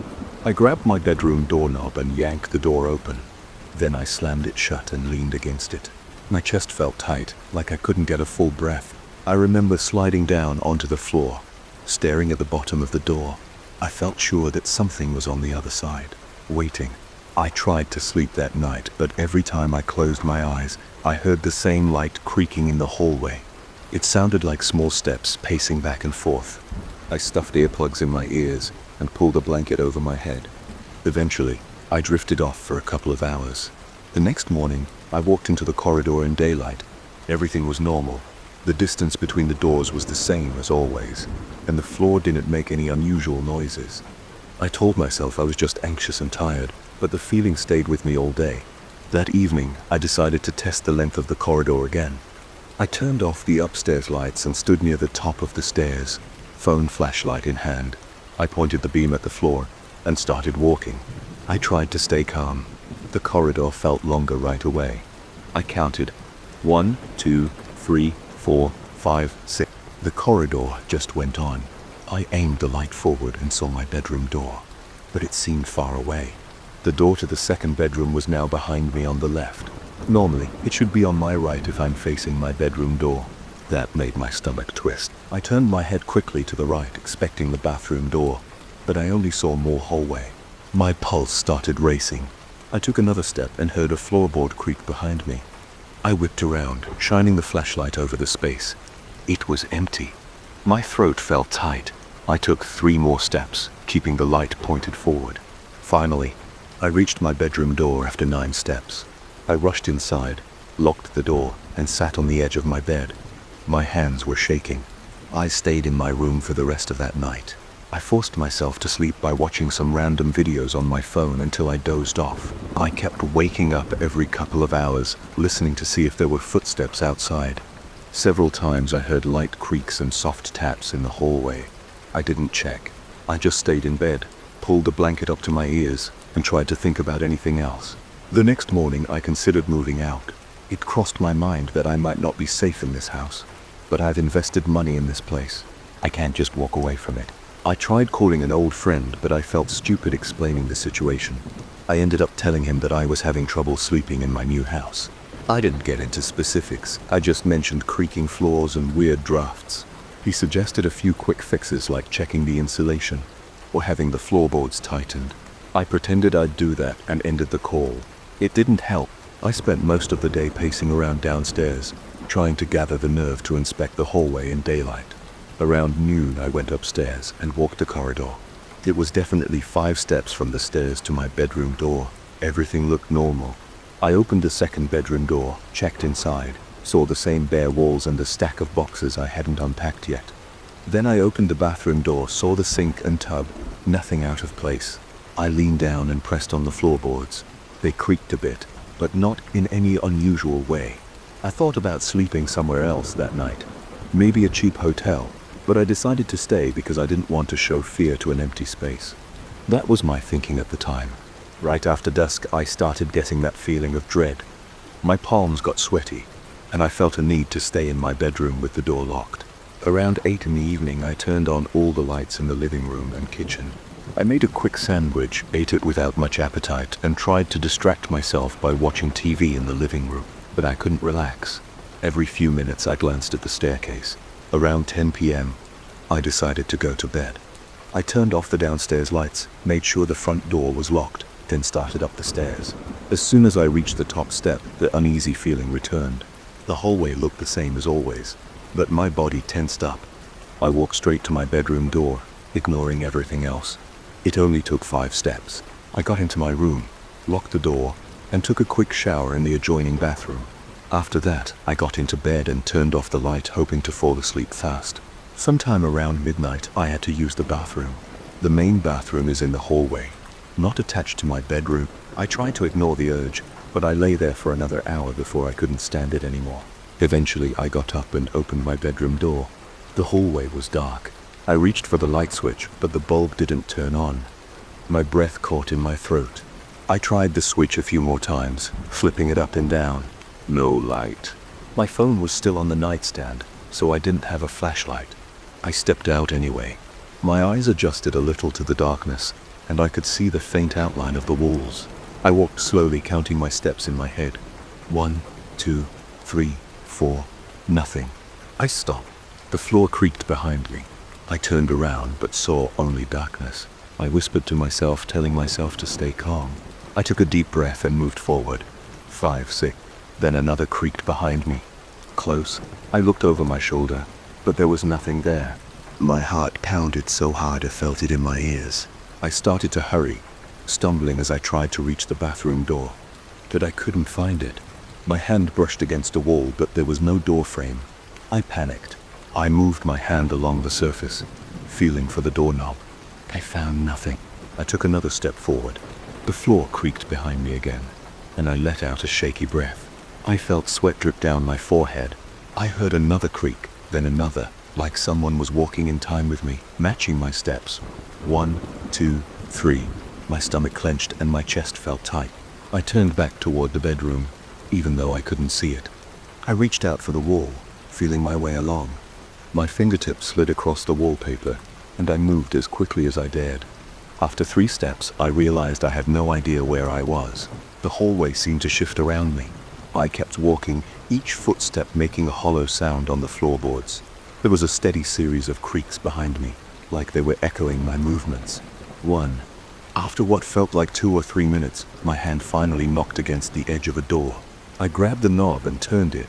Relief hit me when I realized it was my bedroom door. I stumbled inside, slammed it shut, and locked it. My chest rose and fell with frantic breaths. I stood there in the darkness, leaning against my door, sweating. My throat felt dry. My hands shook. I forced myself to breathe slowly until I calmed down enough to move. I flipped the bedroom light switch. It worked. I sat on my bed, my heart still hammering. I decided then that I wouldn't leave my room after dark anymore. I can handle the shifting corridor. I can deal with the footsteps that always seem to follow me. I've accepted that the hallway is different at night. I don't know why. I don't know how. But I believe it's getting worse. That's where I am now. It's after midnight, and I'm sitting on my bed, staring at the door. I feel like the corridor is getting longer each night. When the sun is out, I can walk it in 5 steps. When it's dark, it might take 8, 9, or more. And the doors seem to move around like they have a mind of their own. I can't explain it to anyone without sounding crazy, so I just stay in here, hoping that if I don't cross that threshold in the dark, I'll be safe. I'm afraid that if I leave my room and step into that hallway again at night, I might not find my way back. I might wander around in the darkness, hearing those footsteps behind me, chasing me until I can't breathe. I've started considering ways to avoid the problem. I keep water in my room and some snacks, so I don't have to leave if I get hungry or thirsty at night. I've even been thinking about a portable toilet solution just to avoid opening that door. This is my life now. I hate it, but I don't see another option. Maybe eventually it'll move, but right now I feel stuck. I'm not looking for sympathy. I'm just trying to share what's been happening. I hope that putting it into words will help me face it somehow. But if I'm being honest, I don't think it will. The corridor isn't normal, and I can't pretend otherwise.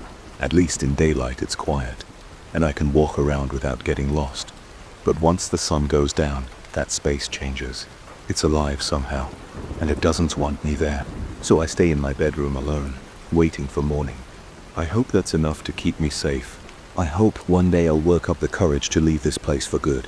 Until then, I'm stuck here, listening to those faint creaks, dreading the moment I hear them just outside my door. I found a script in a trunk that my grandfather left me. It was just some old piece of junk. I was wrong. My name is Victor. I'm an amateur actor who usually takes any chance to perform, even in small community theaters or tiny shows in basements. I love the thrill of standing on stage. I enjoy the sound of my own voice when I get a script that fits me. I like trying on different roles, but this script was different from anything I've ever touched. It happened about 3 weeks ago when I opened an old wooden trunk in my grandfather's attic. I expected some clothes, maybe a few photos. Instead, I found a dusty manuscript bound with a rough string. There was no title page. The first lines had a strange symbol in black ink that looked like some kind of twisted circle.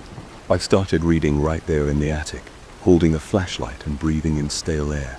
The text felt odd as I went through it. It referred to ancient beings, dark rituals, and a bizarre chant that repeated throughout the script. I can't remember when I decided to take it home, but I did. At first, I thought it was just some obscure play that never got published or performed. I figured it might be a neat challenge to memorize those lines, and maybe even adapt them for a small production. So, I took it to my apartment. My place is just 2 rooms and a small bathroom. It's usually quiet with the faint hum of my fridge in the kitchen. That night, I sat in my living room, turned on a single lamp, and started reading the lines out loud. My first read-through was uneventful. I stumbled over words because the dialogue was weird. The names of these ancient entities didn't roll off my tongue. The lines were short but had this heavy feel. By the time I was done with the first act, I felt a chill on my arms. It wasn't cold in the room, so I told myself I was just spooked by the script's strange vibe. I closed it, put it aside, and turned on the TV to clear my head. The next day I woke up and saw the script on my coffee table. I thought about tossing it, but something tugged at me. I felt a weird urge to pick it up again. I had the morning off, so I decided to practice a bit. I stood in front of my mirror and started to say the lines. The mirror is on the closet door in my bedroom, and I positioned myself so I could watch my expressions. The script's lines were intense. They described an ancient force that demands respect and fear. There was a part where the main character says something like, "I call upon you and open my mind to your presence." I paused after speaking those words because I heard a noise from the hallway. It sounded like a door closing on its own. I stopped and listened. My heart pounded in my chest. The hallway was empty. No windows were open. But I swear I heard that door move. I walked out, checking each door. The bathroom door was slightly ajar, but it might have been that way before. I tried to laugh it off and went back to my room, but my pulse stayed high for the rest of the morning. I spent the next few days balancing my day job with rehearsals. Even though I had no plan to perform this script for anyone, I kept going over the lines. It felt like I needed to get them right. Every time I picked it up, my palms got sweaty. I forced myself to hold the pages in front of me, and say the lines out loud. At times I felt like someone was behind me, watching. Other times I heard something like soft chain links rattling in the next room. I told myself it was just my building's plumbing or maybe a neighbor shifting furniture. But it always happened when I repeated the same section of the script, the part about summoning something I didn't understand. During one rehearsal, I was halfway through the second act. There's a monologue that references forbidden rituals. The main character is supposed to describe the steps needed to open a gateway. I got to the words, "I prepare the circle and offer my voice," and a loud bang came from the kitchen. It made me jump. I dashed in, half expecting someone standing there. I found my kitchen chair tipped over on the floor. I checked around, but no one else was in the apartment. The front door was locked. I had no explanation, so I just stood the chair back up. My hand shook, and a cold sweat formed on my forehead. I told myself I'd had enough for the night. A few nights later, I decided to do a deeper rehearsal in my living room. I liked the bigger space, and I wanted to walk around while delivering my lines. I started with the first act again, working my way through each scene. I kept glancing toward the hallway because I had that feeling of being watched. Every step I took, the floor creaked under me. I tried to stay focused, but my voice trembled. I spoke the lines about appeasing the ancient watchers, about bending my will to theirs. Suddenly, the overhead light flickered. It didn't go out all the way, just dimmed fluorescent. My heart felt like it skipped a beat. I took a deep breath and forced myself to continue. As I moved into the last lines of that act, I felt a cold draft on my neck. It was as if someone was standing right behind me, blowing cold air on my skin. I spun around. The windows were shut. The balcony door was locked. No vents were near me, but that cold sensation lingered. I said out loud, "This is just in my head." I waited, hoping the feeling would go away. Instead, it got stronger. My teeth started chattering. I put the script down and went to the bathroom to splash water on my face. That water felt warmer than usual on my cold skin. I stared at my reflection. My eyes looked tired, my cheeks were pale. I told myself I would take a break from rehearsing. The next day at work, I kept thinking about the script. I could hardly concentrate on anything. It felt like it was calling me. My boss asked if I was feeling okay, and I just nodded. All I could picture was the next set of lines I hadn't rehearsed yet. Around lunchtime, I drove home. Even though I usually stay at the office, I went straight to my apartment, closed the curtains, and pulled out the script. My heart raced as I opened it. The pages smelled damp. I had a slight headache, but I started reading the third act anyway. The third act was darker than the first two. It detailed a final chant that the main character has to deliver in a loud, commanding voice. I said a few words and the power flickered. I remember stepping back, feeling my hair stand on end. I realized I was breathing hard. My chest felt tight. I pushed forward, repeating the lines. The building creaked around me. It sounded like footsteps above me, but I live on the top floor. I tried to ignore it. My throat felt dry. I grabbed a glass of water and took a swig, then kept going. That's when I heard a faint sound of chains scraping across the floor in the hallway. It got louder. I put the script down and slowly walked the hallway. Nothing was there, but the noise continued until I said, "I'm done for now." Then it stopped. At that point, I started losing sleep.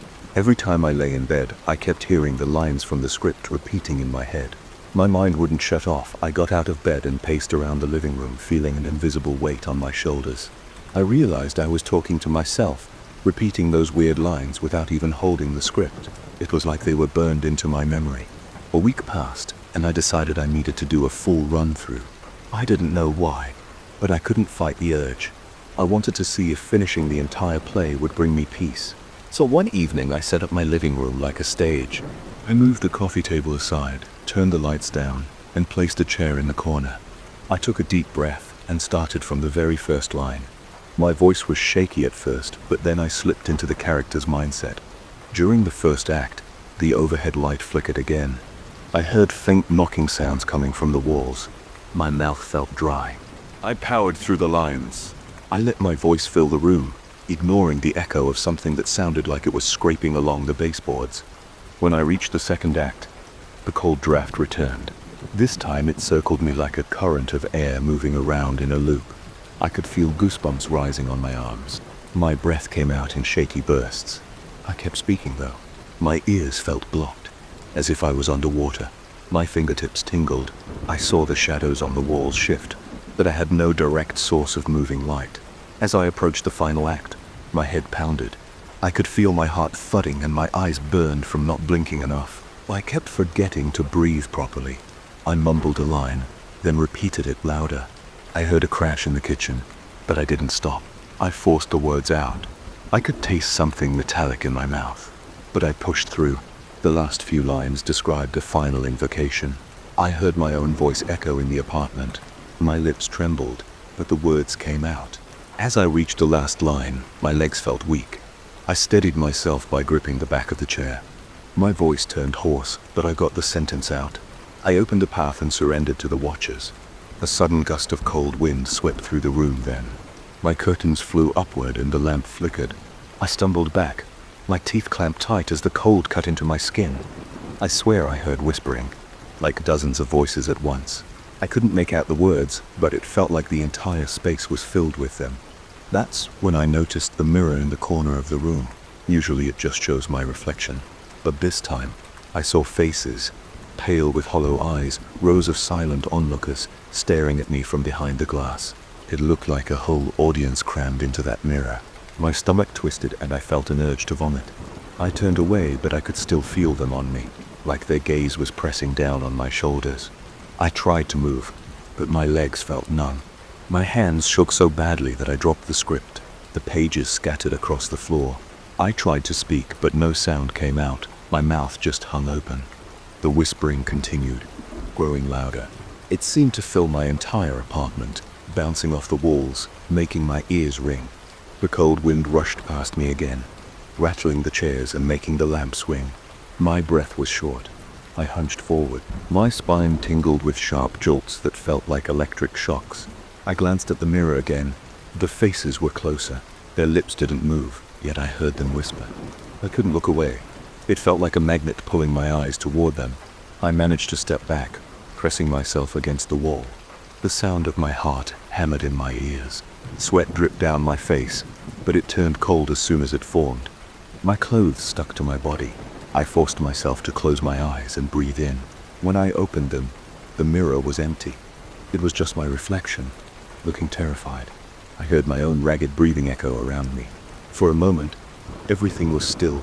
The lamp stopped swinging, and the curtain settled. The temperature slowly rose. I wiped my forehead with the back of my hand. My legs still wobbled, but I tried to calm myself. I looked around the living room. Pages from the script were all over the floor. The chair was knocked sideways, and a few items from my shelves had fallen. That sense of someone standing next to me was stronger than ever, though. I felt a presence at my side, just out of sight. I tried to leave the room, but I didn't make it far. Every step felt heavy. I kept expecting something to grab me from behind. When I reached the door, I realized I wasn't sure if I should run outside or not. I didn't want to bring this feeling out into the hallway. It was like I feared that stepping out would spread it to the rest of the building. I stood there, my hand on the doorknob, trying to steady my breathing. My eyes darted around, looking for any sign of movement. Nothing moved, but I sensed I wasn't alone. My own body felt weighed down, like someone had placed a heavy coat on me. The air smelled stale, and I could taste my fear bitter on my tongue. I tried to speak again, to say something. Anything. My throat felt raw. After a moment, I managed to form words. Dan, I whispered. I waited, listening to see if the whispering would start again. The silence felt thick and heavy. I could still hear my heart pounding. I left the living room and walked to the bathroom. I locked the door behind me. My hands shook as I turned on the faucet and watched water run over my fingers. I splashed my face and stared in the mirror above the sink. My reflection looked pale and sweaty. My hair stuck to my forehead. My eyes were wide. I breathed in and out, focusing on the feeling of water dripping off my chin. I stood there for a long time, waiting for the fear to subside. Eventually, my heartbeat slowed a bit, and I felt the chills fade.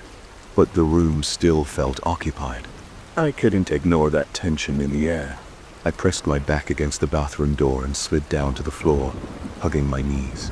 I felt tears burning my eyes, but I forced them back. I'm not sure how many minutes passed. When I stood up again, my legs still felt weak, but I managed to open the door. The apartment was quiet. The pages of the script were still scattered on the living room floor. The lamp was still on, casting a warm glow. I didn't see any shadows moving or hear any chains rattling, but the sense of being watched hadn't left. I walked over to the coffee table, picked up the pages one by one, and let my mind spin. I kept glancing around, waiting for something to happen, but nothing did. I stacked the pages as best I could and set them on the table. My instincts told me not to read them again. I stood there breathing hard, looking at the disheveled state of my apartment. My back ached from tension, and my neck felt sore. The script was complete, every line spoken. I had finished the play, yet the presence in the room felt even stronger. It clung to me, making my skin crawl. I stared at the lamp, my arms hanging at my sides, heavy and shaking. I finally forced my legs to move toward the bedroom. Each step felt like wading through thick air. I turned off the living room light and shut the door behind me. A soft draft blew past me in the hallway, and my arms broke out in goosebumps again. When I reached my bedroom, I didn't bother changing clothes. I just laid down on my bed staring at the ceiling. The darkness made every sound sharper. The hum of the fridge was distant but clear, and my breath sounded loud and uneven. I wondered if I'd ever feel alone again. I tried to close my eyes, but every time I did, I thought I saw shapes in the darkness or heard faint whispers near my ear. My body refused to relax. I kept replaying the final line in my head. I opened a path and surrendered to the watchers. I wish I hadn't said it, but I did. And now I don't think I'm alone, even when there's no one else here. I can't explain it better than that. That's the simple truth. I still remember the moment I first saw the mirror. I was standing in my living room, staring at the thick bubble wrap around an odd-shaped package that had shown up on my doorstep with no return address. I had no idea who sent it. When I tore off the paper and plastic, I found a tall Gothic mirror with a frame black and twisted, covered in carved skulls and strange symbols. The carvings were so detailed they almost looked wet, like fresh ink. I felt an immediate chill, but I was also curious. I ran my fingers over the skull on the top of the frame. It felt rough, as if it had been carved out of real bone. I shrugged off the discomfort and decided to hang it in my bedroom. I'm a simple guy. I work during the day in a warehouse, and I like to come home, watch some TV, and maybe have a cold beer. I'm not into haunted stuff or collectibles, but I figured a mirror is just a mirror. It was a free decoration, right? I found a spot on the wall across from my bed, used a few nails and a sturdy hook to mount it, and felt unsettled while doing it, almost like the mirror was heavier than it should have been. When I was done, I stepped back and looked at it. The surface was smooth. The reflection was clear. My own face stared back. I shrugged and got on with my evening. That night, I brushed my teeth and glanced at the mirror on my way to bed. My reflection was there, perfectly normal. I turned off the lights and crawled under the sheets. I remember feeling a nagging sense of unease, but I forced myself to ignore it. I thought I was just creeped out by the frame's design. I closed my eyes and tried to sleep. I had to get up around midnight to use the bathroom. I stumbled back into my bedroom half asleep and saw something odd when I passed the mirror. At first I thought I was seeing my reflection, but something was off. I flicked on the small lamp on my nightstand. My reflection stood there, but it felt like there was a short delay in its movement. When I tilted my head, I noticed it was tilting its head a second later. I blinked, then it matched my position exactly. I told myself I must be tired. I crawled back into bed and tried not to think about it. The next morning I got dressed and looked at the mirror again. I wanted to check if what I saw was real. I raised my hand. My reflection raised its hand too. That seemed normal. I stepped closer.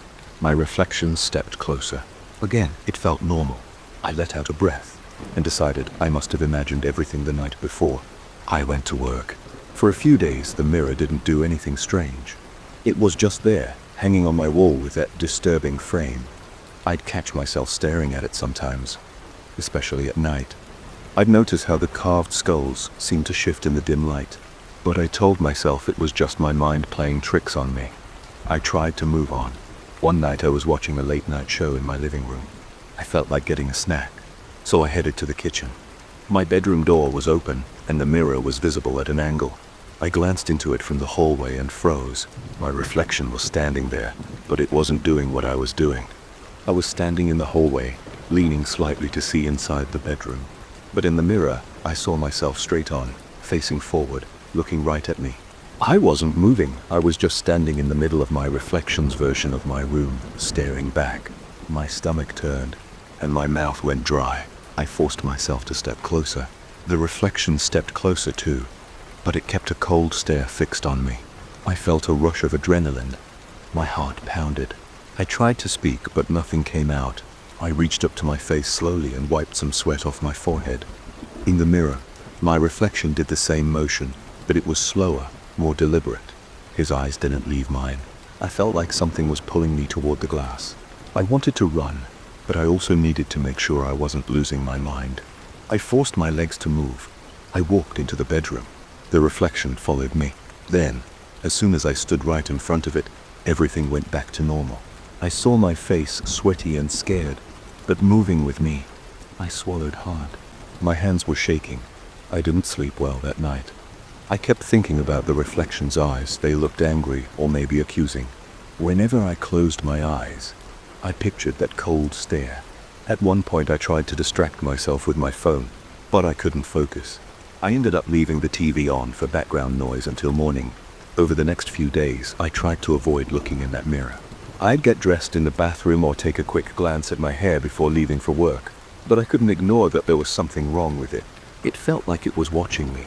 Sometimes when I was in the bedroom, I'd feel a pressure in the back of my head as if I were being observed. I'd turn around and see that twisted Gothic frame. My reflection would be normal, but I never felt comfortable. There was one night when I made the mistake of looking into it right before I went to bed. I saw my reflection leaning forward, closer than I was actually standing. I felt goosebumps on my arms.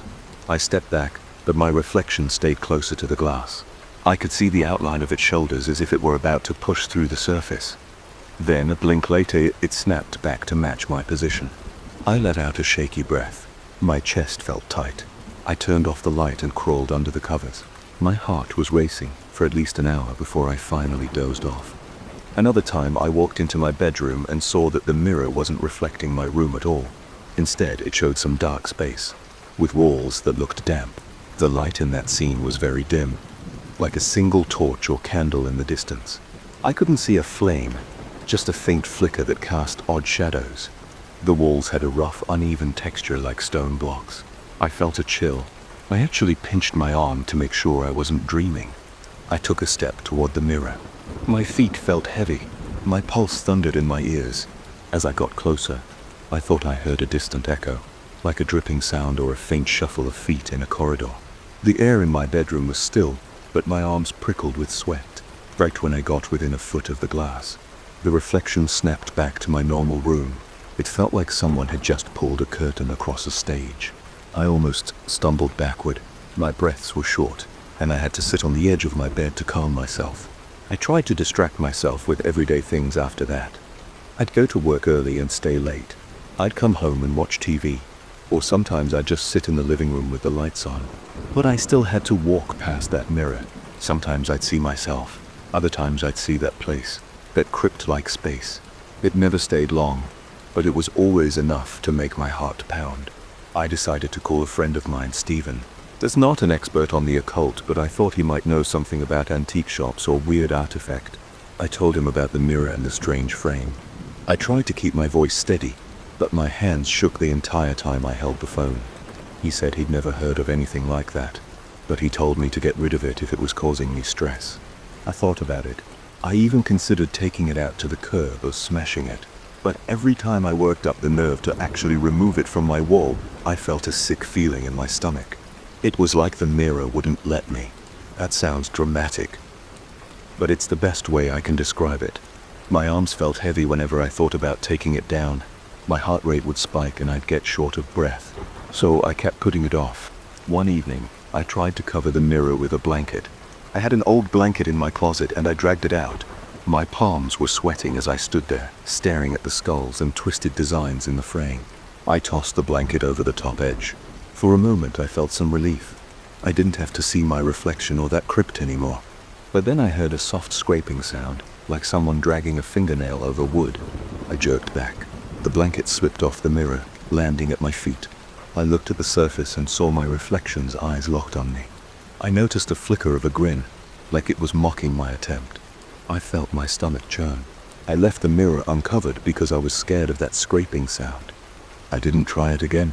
Later that night, I woke up sweating. I glanced at the mirror and saw my reflection. It was just standing there, but its mouth was curled into a strange smile. I wasn't smiling. I could feel my own lips pressed tight. Yet, in the glass, I saw a slight grin. My heart pounded so hard that I could hear it in my ears. I turned on my bedside lamp, hoping that a little light would break the illusion. My reflection's face shifted to a neutral expression. The second the lamp came on, I felt a wave of nausea, but I managed to stay still. I didn't want to get too close. I just stayed in bed, staring at that version of me, until my eyes got too heavy, and I fell asleep again. The next few days were tense. I felt like a prisoner in my own apartment. I avoided my bedroom as much as possible, but I still had to sleep. Each night, I'd see small changes in the reflection. Sometimes its eyes looked a little angrier, or it would tilt its head at a strange angle. Other times, I'd catch glimpses of that dark crypt, as if the mirror's background was shifting even while my reflection was in the frame. I never heard voices or anything like that, but I sometimes heard those faint echoes, like water dripping on stone. I started having nightmares, but they weren't about anything supernatural. I just kept dreaming about standing in front of the mirror, unable to move. I'd wake up, covered in sweat. I'd look at the mirror, and my reflection would be normal or close enough to normal that I couldn't be sure I'd really seen anything off. My life became a constant cycle of fear and doubt. I tried to do some online research, but I didn't know the name of the antique shop. I didn't have a receipt. I just had this cursed object in my room. I considered giving it away, but I felt too guilty to pass this problem to someone else. Sometimes I'd stand outside my apartment, gripping my keys, trying to work up the courage to go inside. It's my own home, but it doesn't feel safe anymore. One evening I got home and was so tired that I decided I didn't care. I wanted to confront the mirror. I walked right up to it. I looked at my reflection. I was breathing fast. I could see my chest rising and falling. My reflection did the same. I said enough, out loud. My voice was shaky, but I forced the words out. My reflection's lips didn't move. Its eyes narrowed. My stomach turned and a chill ran down my arms. I said it again. Enough. Louder this time. The reflection stayed silent, but I heard a quiet tapping, like knuckles tapping on the inside of the glass. I jolted backward, almost tripping over my own feet. I didn't see the reflection's hands move, but I kept hearing that tap, tap, tap. After a few seconds, it stopped. I turned around and left the room, slamming the door behind me. I paced in the hallway, my body tense, my hands balled into fists. My mind was racing. I felt like I needed to calm down. I got a glass of water, drank it in big gulps, and tried to breathe steadily. I told myself I wasn't going crazy, that mirror was doing things I couldn't explain, but it was real. I had no doubt about that. I decided I needed a plan. I thought about taking a hammer to it, but I remembered the intense fear I got just considering that. I thought about trying to sell it, but who would buy it? And how would I explain why I was selling it? I didn't want to lie, and I didn't want to pass this nightmare on to someone else. I was out of answers. Now, every night, I see new things in that glass. Sometimes I see myself in real time, but with slight delays. Sometimes the reflection doesn't move at all while I shift my weight or scratch my arm. Sometimes I see that dark crypt with the faint flicker of light and that dripping sound. My heartbeat speeds up whenever I catch sight of those wet stone walls. They feel cold, even through the glass. I can sense it in my bones.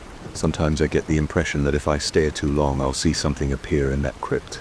I have a heavy knot in my stomach that warns me not to look too deep, but I can't avoid it forever. I'm telling this story now because I need to let it out. I haven't told many people. I'm worried they'd think I'm hallucinating or making it up. Not in just a regular guy who ended up with a mirror that shouldn't exist. Sometimes at night I imagine that reflection climbing out of the frame or pulling me in. That's the worst part. I keep thinking about crossing into that crypt. I don't know what's there, but I can sense its presence.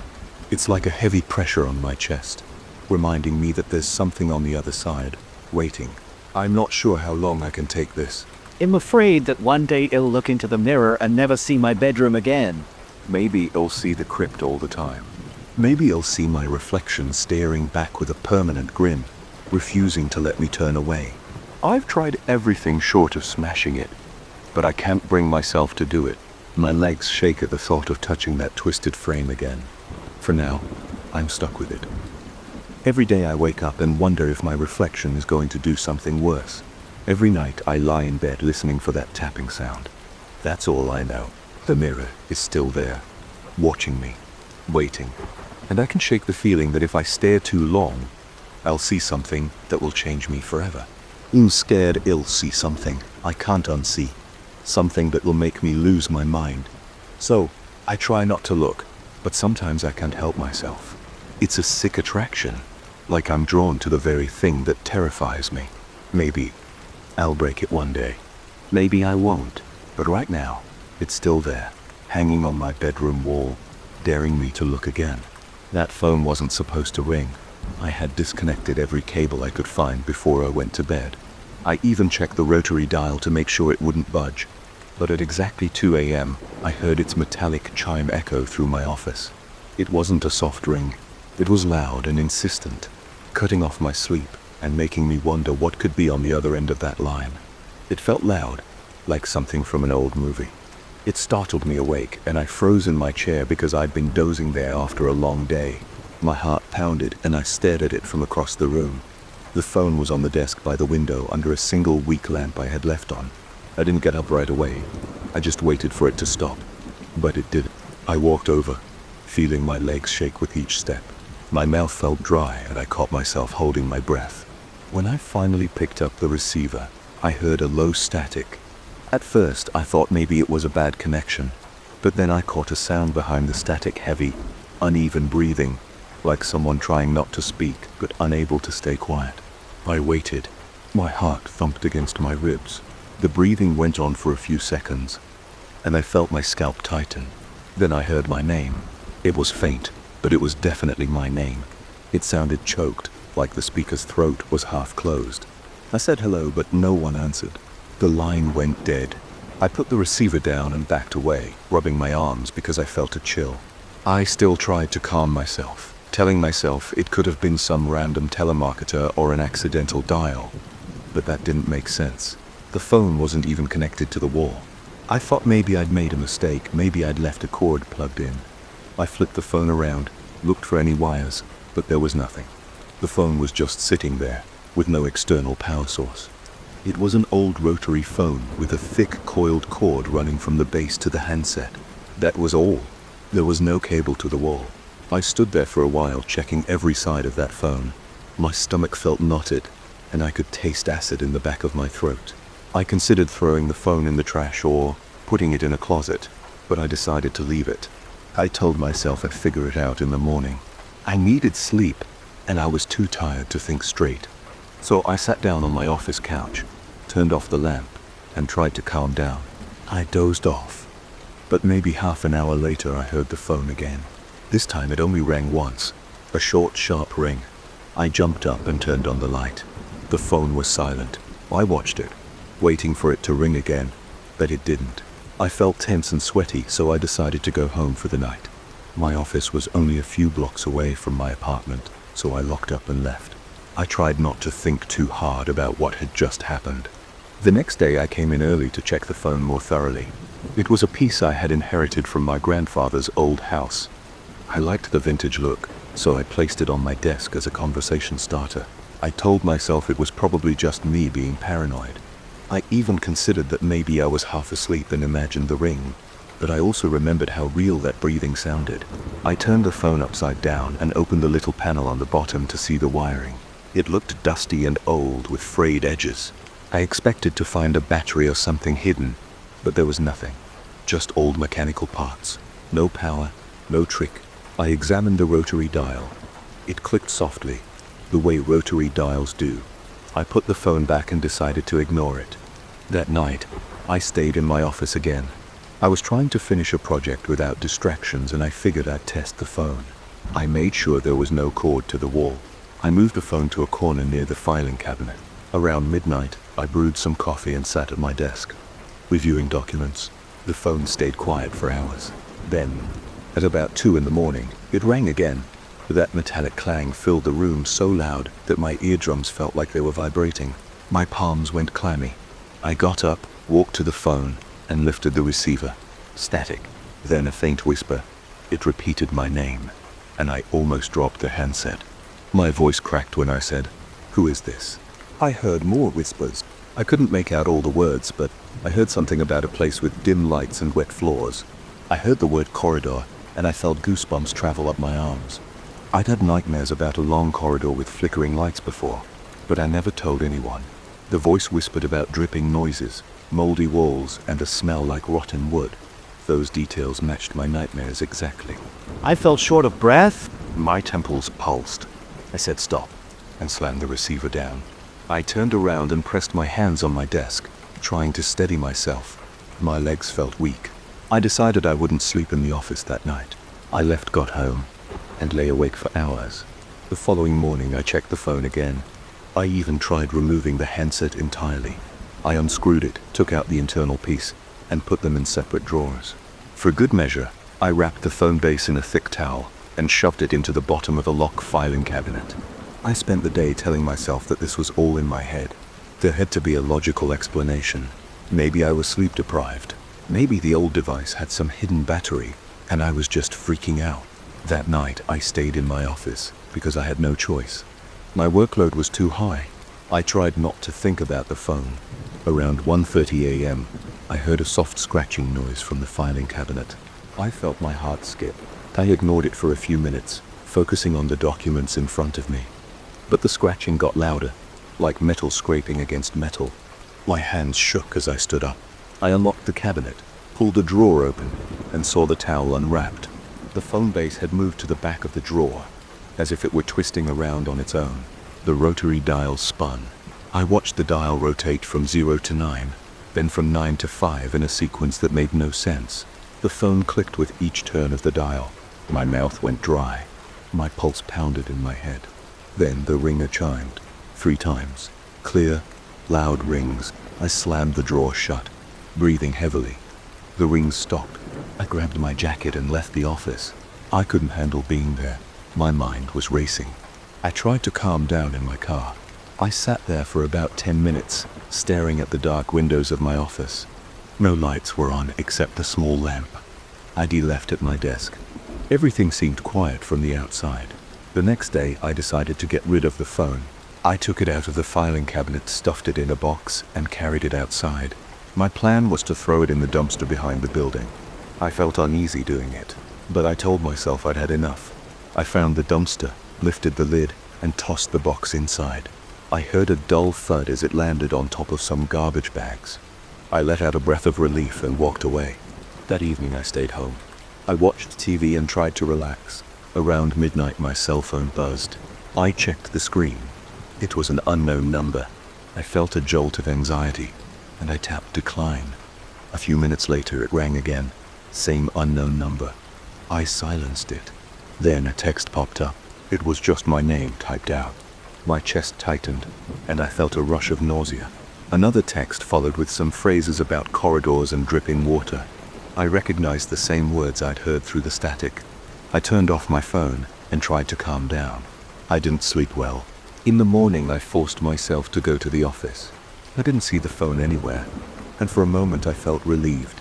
I tried to work, but around lunchtime I noticed the phone sitting on my desk again. It had no box or packaging. It was just there in the same spot it used to be. My stomach lurched. I walked over, reached out to touch it, and felt that same cold metal on the ringer. I checked the bottom, covered in grime like it had been in the trash. I had thrown it away, but it came back. I decided to try one more thing. I'd remove every part of it. I found a small screwdriver and started taking it apart piece by piece. I removed the screws from the bottom panel, took out the bell assembly, pulled apart the rotary dial, and set each component aside. I laid them out on a cloth on my desk. Nothing looked special, they were just rusty old parts. I left them there and got back to my laptop, feeling a slight sense of control. 2 hours later, I turned around and saw the phone back in one piece. It sat upright as if I'd never touched it. The screws were back in place, the dial was intact, and everything looked normal. I stared at it, my breath catching in my throat. My hands tingled with pins and needles. I reached out and gently picked up the receiver. I heard static right away, then a voice said my name in a slow, raspy tone. It talked about places I'd never been, describing specific details. It mentioned a house with cracked windows and a living room full of old furniture. It spoke about a dusty chandelier and a broken floorboard. I had never seen any of those things in my life, yet I could picture them clearly. The voice described the smell of damp curtains and the feeling of a draft against my ankles. I felt sick to my stomach. I slammed the phone down again, my breath shallow. Over the next few days, it only got worse. The phone would ring at random times, and if I didn't answer, the dial would spin by itself, making clicking sounds. Sometimes I'd pick up and hear shrill static that hurt my ears. Other times I'd hear quiet whispers describing corners of my mind I tried to keep buried. The voice talked about my nightmares, the corridor, the dripping water, the smell of mold.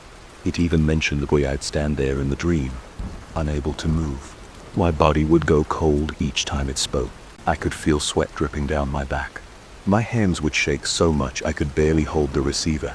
I tried ignoring it, but the phone wouldn't let me. If I didn't answer, it rang louder and longer.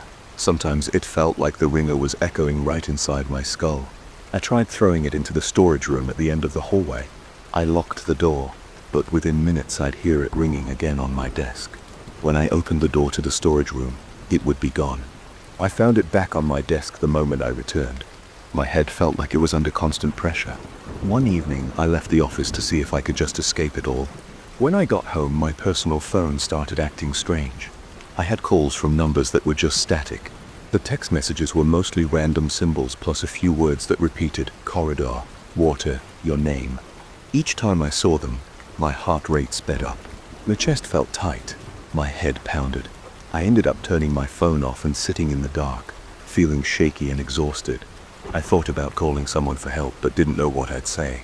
Hey, there's this old phone that rings by itself with no power and repeats my nightmares back to me. Nobody would believe that. I started noticing small things in my office.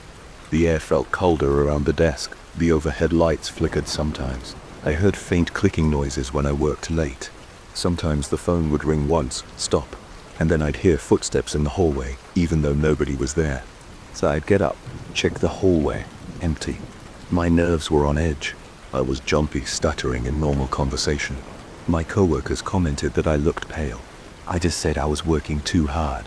Each night at 2 a.m., the phone would ring. The routine was always the same. I'd hear static, then the voice calling my name. The voice would mention a new detail about a place I'd never seen.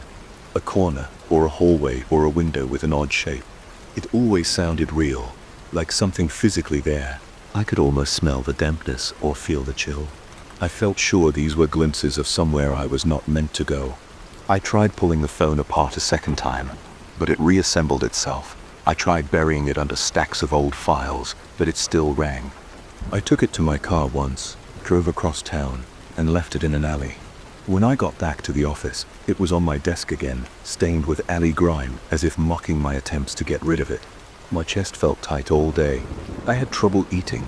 My throat was constricted. I spent hours staring at the phone, waiting for it to move or ring. Sometimes the dial would spin quietly, and I'd hear faint clicks that made my skin crawl. Other times the bell would make a soft ding, like a half ring, followed by a pause. I caught myself whispering, "Stop," even when it wasn't doing anything. As the days passed, I began to fear that the phone calls were only part of the problem. The voice on the other end started to sound closer, as if it wasn't coming from far away. I'd pick up the receiver and hear breathing that felt like it was right next to me. I feel a slight breeze on my ear, as if someone was standing behind me. I spun around more than once, expecting to see someone there, but there was never anyone. My final straw came one night. When the phone rang at exactly 1, I checked the time on my computer screen to be sure. I picked it up. The voice said, "I don't need this line anymore."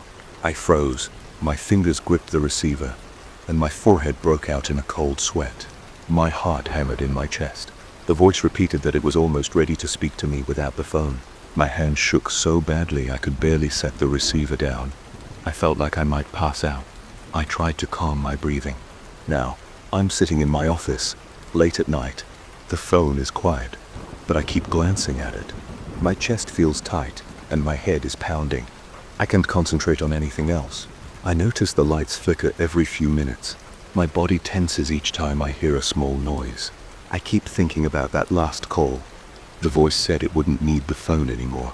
That means it could reach me in some other way. I'm afraid to close my eyes, fearing you'll hear it whispering in my ear, or feel it standing right behind me. I can go home. I can stay here. No matter what I do, I feel trapped. Every time my phone buzzes, I jump. Every time the office phone on my desk makes a slight sound, I break into a cold sweat. I'm just waiting now, staring at the rotary dial. It's 1 minute to 2 in the morning. My hands are trembling as I hover over the keyboard. The phone remains still, embracing myself for the ring or something worse. A voice in the room, a whisper right next to me, or footsteps by the window. I don't know what else to do. I don't know how to stop it. I just know that any second now that phone might not need to ring. It might be the voice from behind me, in front of me, or whispering right into my ear, and I can't shut it out. I can't destroy this old thing. I can't run from it. I'm just waiting for it to speak again, but without the phone, and I can feel my heart racing, knowing that moment could come at any time.